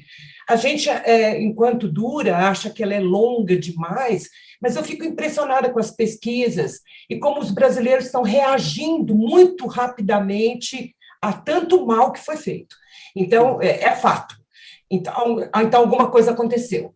Então, o que aconteceu foi a Zélia falando, o jornalismo insistindo, as pessoas se colocando e enfrentando as discussões, seja com doçura, seja com generosidade, seja de uma maneira aguda. Alguma coisa aconteceu e a experiência mais as opiniões foram importantes. A gente... Não sei se está saindo, algumas coisas vão ficar durante muito tempo, os ultraconservadores chegaram, vão ficar aí durante um tempo, bastante, e os ódios que podem ser ditos na internet também a gente vai ter que conviver com isso. Mas o que eu acho que é fenômeno, Zélia, eu queria saber se você compartilha, é um tipo de ação das mulheres nesse ambiente hostil. Eu falo como jornalista, porque as jornalistas sofrem e vêm sofrendo de uma maneira ignóbil, assim, a maneira como somos atacadas. E aconteceu um fenômeno curioso, porque, em vez das pessoas se fragilizarem, elas continuaram mais ainda desafiantes e desafiadas, as mulheres. Então, eu te pergunto, qual é a leitura que você faz? porque eu acho que as mulheres, nos seus diferentes papéis, seja na arte, seja no jornalismo, seja na ciência, seja nas formadoras de opinião, não importa, elas foram além da resistência, entendeu? Elas tiveram um tipo de potência de voz e de linguagem e de verbo como eu não tinha visto antes, entendeu? Você concorda? Quer dizer, como é que você vê? Eu quero reforço aí. Como é que você viu essa travessia que eu quase que diria que foi muito puxada pelas mulheres? A gente vê na CPI, é uma coisa gritante assim a diferença. A gente viu senadoras que eram ultra-bolsonaristas já mudando de orientação por contágio, por influência umas das outras. Tem alguma coisa acontecendo aí, Zé? Tem, né? Eu ia dizer isso, é que nessas redes que eu frequento aí, que nós frequentamos, eu vou vendo uma da força para a outra. Eu se vejo alguém falando, atacando uma mulher não sei aonde, muitas jornalistas que passam, e eu sigo várias de vocês, inclusive você, eu vou lá, eu dou uma opinião, sabe, rapidamente a gente se junta, vai se juntando. E como é poderoso isso. Isso até eu estava aqui falando da passeata do Dia Internacional da Mulher, como, gente, faz bem para qualquer um ir lá. É uma força inacreditável, né? E isso que você está falando, quanto mais ataca, né, parece que mais a gente vai vendo a necessidade de estar ali, e esse caminho sem volta, que é... Poxa, a gente passou por essa maldita campanha eleitoral, gente, bem ou mal. A coisa mais expressiva que aconteceu aqui do nosso lado foi o Ele Não, que era um movimento feminino. Né? Já era um movimento muito das mulheres. Então, e acho que as mulheres negras estão à frente disso, sabe? Elas trouxeram um negócio que era muito importante, esse negócio do protagonismo delas. Eu me sinto muito influenciada, porque eu comecei a ir em umas reuniões que a Márcia que me convidou, Márcia Tiburi, amiga querida, e eu comecei a ouvir aquilo tudo e me perguntar, caramba, onde é que eu estou aqui no meio disso? Eu quero fazer parte disso, sentir essa força das mulheres todas juntas, cada uma vindo de um lugar, mas se juntando na dor, eu acho, sabe, Mônica? Epa, sumiram vocês. Até na dor, eu acho que existe uma mulher chamada Vilma Piedade, uma mulher negra, professora incrível, ela escreveu um livro chamado Dororidade, que é uma dor que as mulheres negras é que sabem qual é essa dor. É a dor que vem em primeiro lugar, porque é a dor mais urgente.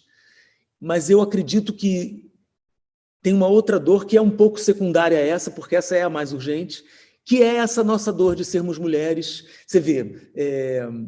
eles vão com muito mais força para cima da gente, né? Outro dia eu ouvi uma fala do Haddad, onde ele dizia, eu sofri muito com as fake news, mas eu sofri metade do que a Manuela sofreu, por ser mulher, né? Então, como a gente já sabe disso, parece que essa consciência e ver a coragem uma das outras, né? Nós que estamos assistindo vocês, jornalistas, nesse momento, por exemplo, tendo essas coragens e sendo atacadas e ficando ali, a gente vai se imbuindo de alguma coisa também. Eu acho que você tem super razão no negócio do contágio. Acho que a gente cada vez mais vai se contagiando dessa força e entendendo que a revolução é feminina. Eu realmente acho isso. A revolução é nossa. E, né, tantos homens incríveis que estão aqui, né, é muito importante que eles estejam, e só vai fazer sentido se eles estiverem com a gente. Tem um livro da Bell Hooks, que ela fala um negócio que eu tenho repetido, porque eu achei tão interessante. Ela diz assim, nossa, deve ser tão cansativo esse negócio de você ter que oprimir a vida inteira, você ter que estar por cima a vida inteira, né? E é justamente o livro O Feminismo é para Todos, né? Então, que lindo ver os homens feministas do nosso lado, né? Mas, antes de mais nada, que a gente se sinta fortes e que a gente tenha certeza de que é possível a gente fazer isso. Isso não está acontecendo à toa. Tem uma coisa sendo mostrada para nós aí, que é a nossa própria força, que vem de uma dor, sim, mas vem da resistência, né? da superação dessa dor. Eu tenho um orgulho, Mônica, sabe? A gente fez um álbum, eu e Ana Costa, minha parceiraça, ela fez as melodias, eu fiz as letras, se chama Eu Sou Mulher, Eu Sou Feliz. Quem quiser ver no Spotify ou qualquer outra rede dessas, tem uma linda faixa com a Mônica, tem uma linda faixa com a Lucina. São 16 mulheres cantando músicas que falam da gente, com mulheres tocando. Poucos homens tocam. Eu brincava com eles, eu dizia, vocês têm o pink card, mas nem adianta que aqui a palavra é nossa. E foi muito emocionante esse disco. E fala disso que a gente está falando aqui, dessa dor, dessa luta e dessa vitória. Eu lembrei muito, né, que a gente acha o que vem em 2022, né, olhando o futuro, olhando as utopias que o Melo comentou, como que... Porque para a gente, assim, eu falo também um pouco pelo Sesc, né? Você é a pessoa mais moderna do mundo. A gente pensa em 2022, o centenário da Semana de Arte Moderna, e você é isso, né? Você transpassa tudo com essa mistura do blues, né? Da sua musicalidade, de tanto, né? Da sua verve. Eu queria que você comentasse, e agora, esses, né, o que a gente chama desses levantes utópicos, né? Será que ainda teremos, né? Acho que essas relações que você traça, né, na música, recuperando tantos nomes, mas o que vem lá, né? E trazer essa modernidade que é sua, né? Quando você vai, traz os Mutantes, mistura tudo, que é um pouco dessa antropofagia tão necessária nos dias atuais. Obrigada por tudo. Eu acho que eu sou uma cara de pau, entendeu? Vou fazendo um monte... Eu não programo nada, e olha, quando eu canto Itamar, é uma coisa que me engrandece, sabe? Que me faz sentir mais inteligente como artista, musicalmente, por causa das palavras. Tati é a mesma coisa, assim. Como eu acabei de falar, eu acho que é um movimento, antes de mais nada, extremamente egoísta até, né? Só que, o grande tesão é encontrar as pessoas na minha viagem. Mas imagina, 40 anos, para que eu vou continuar cantando, Andréia? Eu preciso me desafiar, eu preciso fazer coisas que eu nunca fiz, senão eu me perco. Sabe, eu tenho que, assim, quando toco o terceiro sinal, eu sempre digo, caramba, por que eu inventei isso? Por que eu inventei esse negócio? Botei meu pé no palco, que nem eu estou tateando. Primeira coisa que entra no palco é meu pé e um foco no pé. Aí eu fico olhando o pé e lembro daquela fábula da neve da formiguinha. A neve cai no pé da formiguinha e ela não pode sair dali. Eu falo, por que eu botei meu pé aqui nessa fria? Sabe? E aí eu vou dando o meu jeito de lidar com aquilo e me sinto viva. Eu preciso me sentir viva fazendo para não me sentir canastrona, para não me sentir impostora. Aí eu vou correndo esses perigos junto das pessoas que eu admiro. Mas como eu tenho a pretensão de não ser assim tão kamikaze, eu preparo uma rede para eu cair gostoso, entendeu, Andréia? Então, se eu vou brincar de fazer teatro com o Tati, eu estou com a Regina Braga comigo, que atriz maravilhosa, que amiga linda. Aí eu chamo um cara que faz luz de teatro. Então, se eu for me dar mal, eu estou com amigos que me amam e a gente vai dar um jeito. E assim eu vou... Itamar, esse meu amor pelo Itamar é um negócio cultuado, quase ao mesmo tempo que eu canto. Se eu canto há 40, o Itamar está comigo há 39 no meu coração. Né? O Grupo Rumo também, logo depois. Aí vem o Tati, a Ná, isso... Aí eu vou querendo devolver para eles o desafio que eles botaram no meu colo. Mas é instintivo, sabe? Eu não faço a menor ideia do que vai dar. Eu quero sobreviver à ânsia de cantar e de estar no palco de um jeito que seja saudável para mim e que eu possa merecer as pessoas que saem de casa para me ver, né? Dando para elas o que elas nunca viram, o que é um risco, porque as pessoas... A primeira pergunta que todo mundo faz quando você vai lançar um álbum é assim, tem regravação? Alguma regravação? Aí eu digo, não. A não ser que seja um Itamar, não seja, né? Eu vou indo assim, eu digo sempre que a minha especialidade, na verdade, é decepcionar o meu público. Eles sempre saem de casa para ver uma coisa e veem outra, entendeu? Mas, claro, isso é uma brincadeira séria, né? Então, sei lá, é o que me alimenta. E eu não faço a menor ideia do que vem depois. Não faço a menor ideia. É sempre assim. Você comentou que nasceu em 64, né? E a gente tem toda uma história de artistas que sofreram muito na ditadura militar. Até recentemente, o documentário do Caetano Veloso, Caetano contando coisas que a gente só veio saber em detalhes agora, né? E tantos outros, né? Gil e Geraldo Vandré e tantos outros aí. E eu queria entender como é que impacto que essas histórias, de alguma forma, tiveram na sua formação, na sua atitude, nas suas atitudes.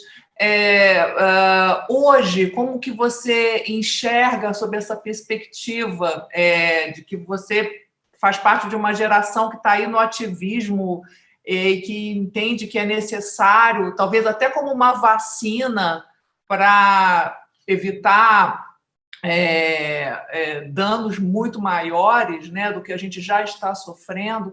Queria entender um pouco essa genealogia da sua coragem, sabe? São os nossos heróis, né? Caetano, Gil. Caetano é meu imenso ídolo também, imenso. Gil também, obviamente. Mas a história deles, para mim, já era uma coisa de livro de história, sendo que eles estão vivos, estão o tempo todo falando disso de alguma maneira. Isso nos encorajava, mas como um jeito de ver uma coisa que passou, né? De repente, começamos a precisar de tudo de novo, né? Dessas músicas todas de novo. Eu tenho um trabalho com o Jacques Morelenbaum cantando Milton, e quando a gente escolheu as músicas e tal, era uma homenagem ao Milton e uma formação inusitada, que era justamente o projeto do André Midani chamado Inusitado. E eu escolhi fazer voz e cello, e fiz com o Jacques. Então, essas músicas que pareciam coisas só para a gente homenagear, viraram armas, de repente. Eu cantava Volver a los 17. A plateia ficava... eu sentia que tinha uma coisa de somos nós outra vez aqui. Vamos ter que voltar e fazer tudo de novo, né? E essa sensação foi muito louca. Eu nunca pensei que eu fosse chegar aos 56 anos. Eu sou chamada de militante, de ativista, que para mim é uma grande honra, mas não achei que isso ia acontecer assim. Eu não sei te explicar exatamente. Aí volto a dizer que é um pouco por temperamento e como eu fui agindo com as coisas que foram me acontecendo, né? Eu, sendo quem eu sou, comecei a achar importante falar as coisas abertamente, já que eu me sinto tão bem sendo quem eu sou hoje, e esse caminho foi árduo para mim, muito árduo. Eu comecei a achar que era muito importante falar sobre ele. Sendo que a ditadura em si, eu nasci em 64, mas eu era uma criança, né? Era engraçado, hoje eu fico até me perguntando, será que meus pais eram gado da ditadura? Sabe, que a gente chama de gado hoje? Porque minha mãe se separou do meu pai, eu tinha 12 anos. Hoje eu vejo, minha mãe tinha 35, com 4 filhos. Ela trabalhava o dia inteiro que nem uma louca, ela ralava muito. E eu digo, gente, minha mãe com 35, criando 4 filhos, eu estou com 56, me sinto uma idiota perto dela, sabe? Diante dessa missão. E eu, assim, no colégio, sexta-feira, eles hasteavam a bandeira. Eu tinha aula de moral e cívica, de OSPB. Eu não me tocava muito, que eu estava no meio de uma engrenagem muito esquisita. Fui crescendo e percebendo, nesse aspecto, a música brasileira que me deu um toque da verdade.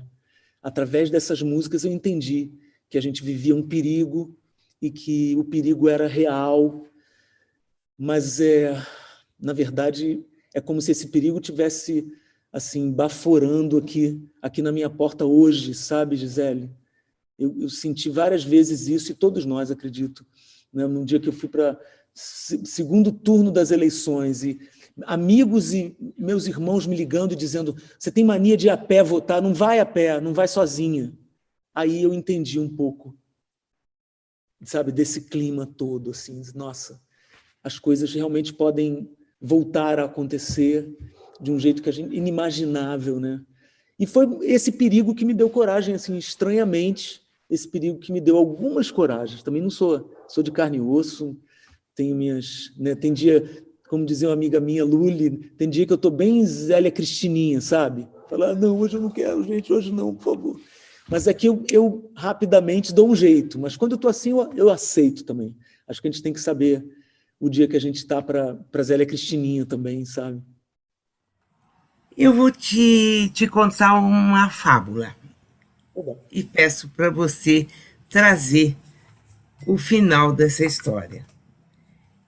Olha, era uma vez uma artista muito poderosa, uma fada madrinha que tinha o poder de tudo mudar para ficar melhor. No campo da cultura, da arte, da música. Ela se chama Zélia Duncan. Ela vivia um período obscuro. E Zélia perguntou aos seus duendes: o que faremos? Como criar condições para que os artistas tenham condições de trabalhar, de criar, de ganhar vida, de alimentar suas famílias? Que passos daremos? Aí você pode continuar a história. Se chegarmos às eleições, votarmos bem, para que a situação melhore para o nosso lado. E eu acredito no coletivo cada vez mais, se é que isso não é uma utopia, ao contrário, como aquele casaco que eu estava usando. Eu acredito no coletivo mais do que eu acreditava antes, sabe? Porque tenho encontrado muita gente, assim. Então, olhar para esse coletivo. Não sei se a gente está de mão dada um com o outro, acho isso às vezes um pouco romântico, mas se estivermos de olho uns nos outros, se estivermos prestando atenção uns nos outros, eu acho que pode significar um passo. De onde saiu tanta gente que despreza o humano e como é possível criar pontes? Porque, assim, esse trabalho que você tem feito, eu acho que é bom, mas é complicado quando o humano te retira o humano do outro, né? Isso desafia aí como criar conexões. Isso é um ponto que é sempre um dilema de como trabalhar. A outra coisa é, do ponto de vista do artista, hoje, como fundiar, quer dizer, como o artista poder ser minimamente remunerado uma vez que basicamente só sobrou o show, porque o disco não paga, as plataformas pagam uma ninharia. E um pedido, grave mais Zé Miguel e Malte, né, como você fez Tempo Sem Tempo. Esse negócio da remuneração tem a ver com o papo que eu puxei no começo, da gente estar nesse lugar e da música parecer uma mágica, né? Das pessoas muitas vezes não entenderem a gente como esse ofício que tem ali o seu dia a dia e suas coisas. A gente conversa muito sobre isso. Eu estou num grupo que fala sobre direito autoral, sobre maneiras dessas plataformas recolherem um jeito diferente de recolher esses direitos, para que eles possam realmente significar alguma coisa para nós. O mundo nunca ouviu tanta música, cara, e a gente nunca ganhou tão pouco. As pessoas ouvem música o tempo todo, né? E eu fico, gente, isso não é mágica, tem gente, teve quem parou para fazer isso, né? Então, tanto que os autores não estão nas plataformas, né? Isso é uma loucura, isso já é uma bandeira enorme de que é uma coisa usurpada, né? Então, eu realmente eu não sei qual é a solução para isso, a gente está tentando. Quanto aos trabalhos, eles estão super escassos, para mim, pelo menos, estão. Eu tenho o privilégio de ter feito uma economia e poder me dar o luxo de ficar em casa, passar por esse período, mas isso aí tem um limite, vamos ver até onde a gente vai, né? E eu não sei, tem dia que eu acordo e fico tristona, sabe? Fico tristona, mas é que eu sou vira-lata, sou aquele cachorrinho que está ali no canto, você faz uma festinha, eu já abano o rabinho e já vou fazer alguma coisa. Mas tem dia que eu acordo bem melancólica, bem dizendo, pô, nossa profissão acabou, sabe? Não é, as pessoas não estão entendendo o que está acontecendo. Então eu fico também nessas perguntas. Eu não tenho uma resposta, adoraria ter. Eu não sei o que vai ser. depois disso tudo. Sei que as pessoas não vivem, é louco, né? Quer dizer, elas não vivem sem música, mas vivem sem nós. E nós? Não realmente são perguntas. No meu disco novo, meu disco novo tem mais perguntas também do que respostas, sabe? Eu acho que a gente vive delas, né? A gente vive das perguntas, mas algumas machucam mais. E essa me machuca todo dia. O que vai ser? Como é que vai ser? Pô, e aquele meu amigo, caramba, um músico lá daquela roda de samba, quantos músicos, quantos colegas numa situação super difícil que a gente sabe. A gente tenta ajudar do jeito que dá. É muita gente, é muita coisa. Não sei o que vai ser. A gente, sei lá, a gente vai se agarrando nas pequenas alegrias, achando que a gente está ajudando aqui e ali, sendo ajudado também, mas é um momento de perguntas sem muitas respostas, sabe? E até eu digo, desde que isso começou, eu digo, gente, a gente tem que viver naquele papo de só por hoje. Hoje meu dia está terminando bem porque eu encontrei vocês. Vamos ver como é que vai ser amanhã, sabe, Washington? Estou nessa. Essas pessoas que não veem o humano no humano, é complexo. Não, a ponte onde dá para... Engraçado, eu lembrei agora de um mini conto do Kafka, que se chama A Ponte.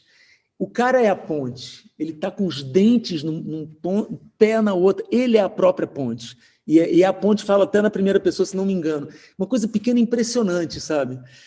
Não sei se eu quero... não sei até que ponto eu consigo me sacrificar tanto, né?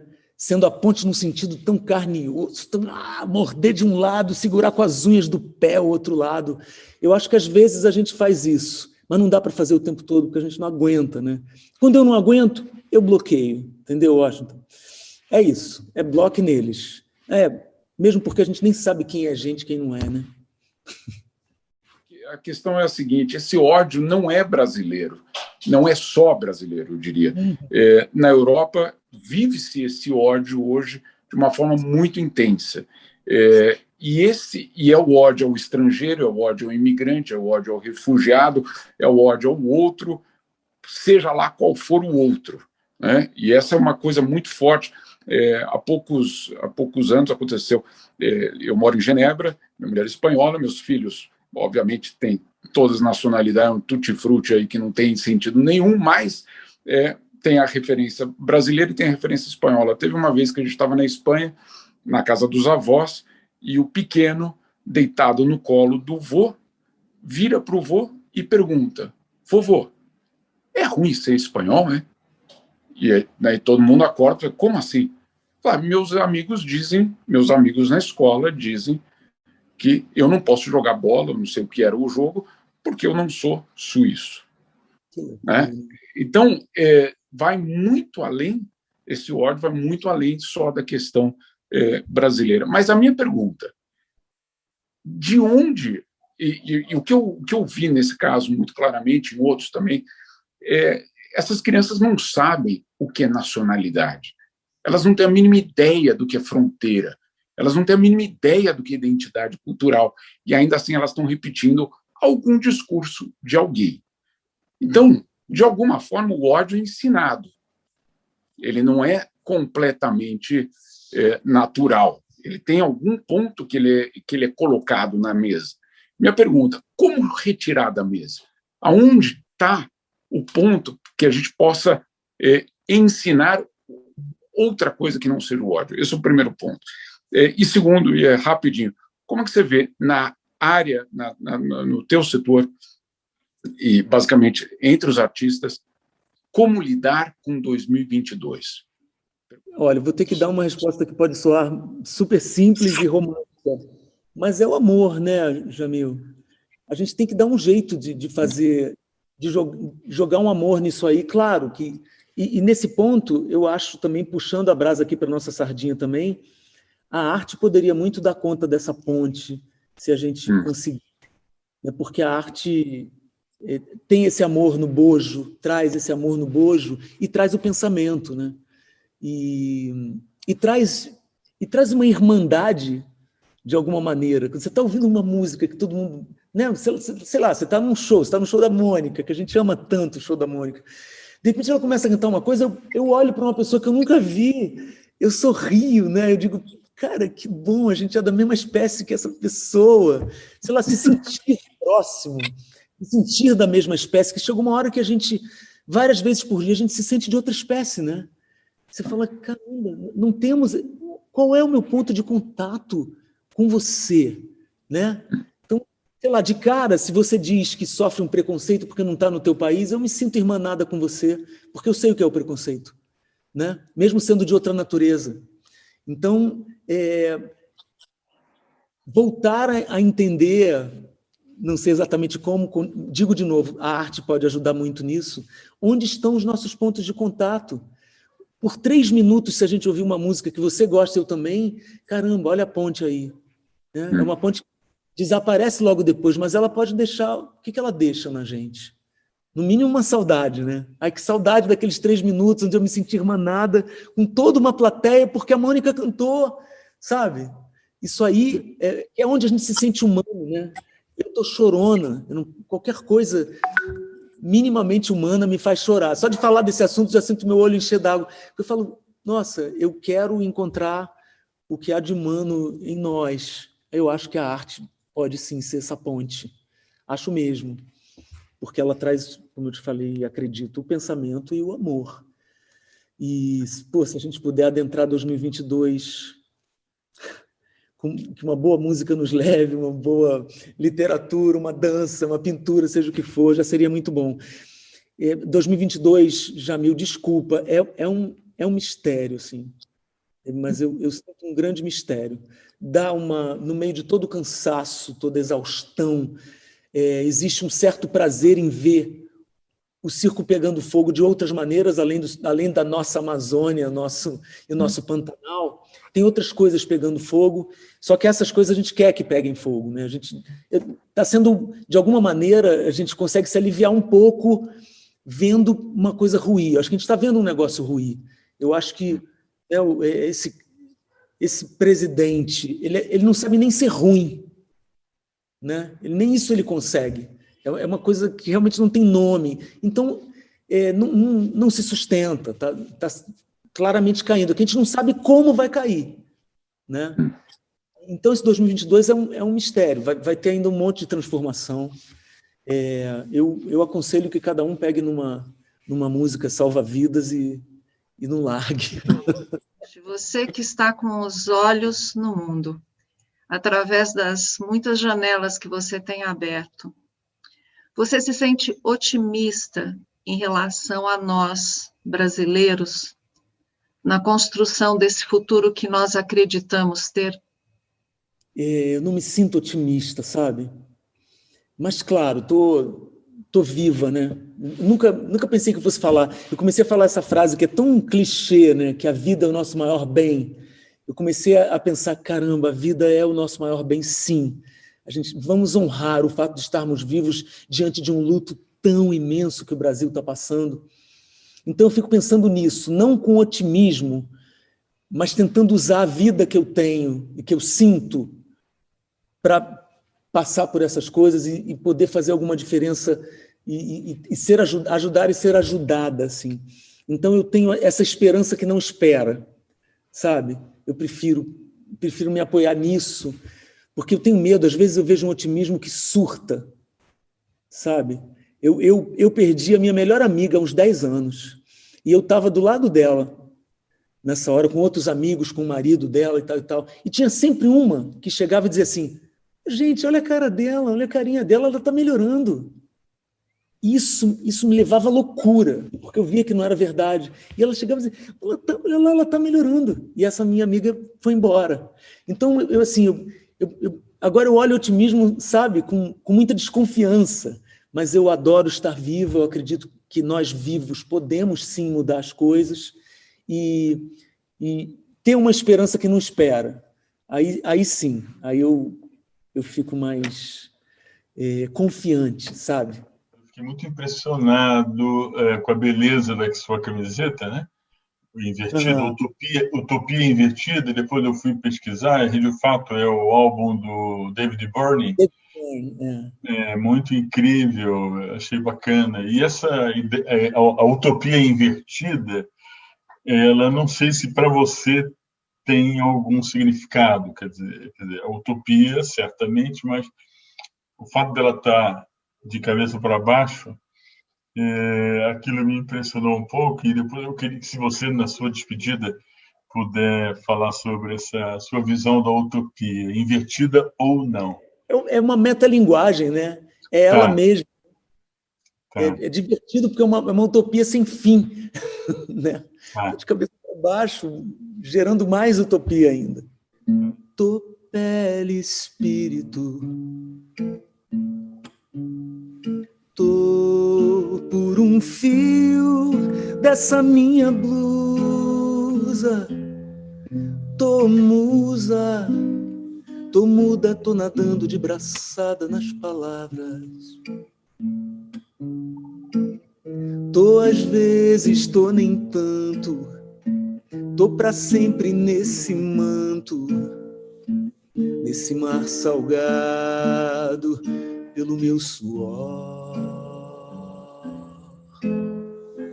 Nesse mar salgado pelo meu suor, tô melhor, tô pior, tô puro sangue nessa lama. Tô chama, tô brasa que chora. Meu corpo chega, meu corpo vai embora. Pele, espírito, me olha que eu sinto, me toque, eu não minto. Tô em casa, tô na causa, tô sem nada, longe de tudo. E sem tirar os olhos do mundo, tô em casa, tô na causa, tô sem nada, longe de tudo. E sem tirar os olhos do mundo, sem tirar os olhos do mundo, e sem tirar os olhos do mundo.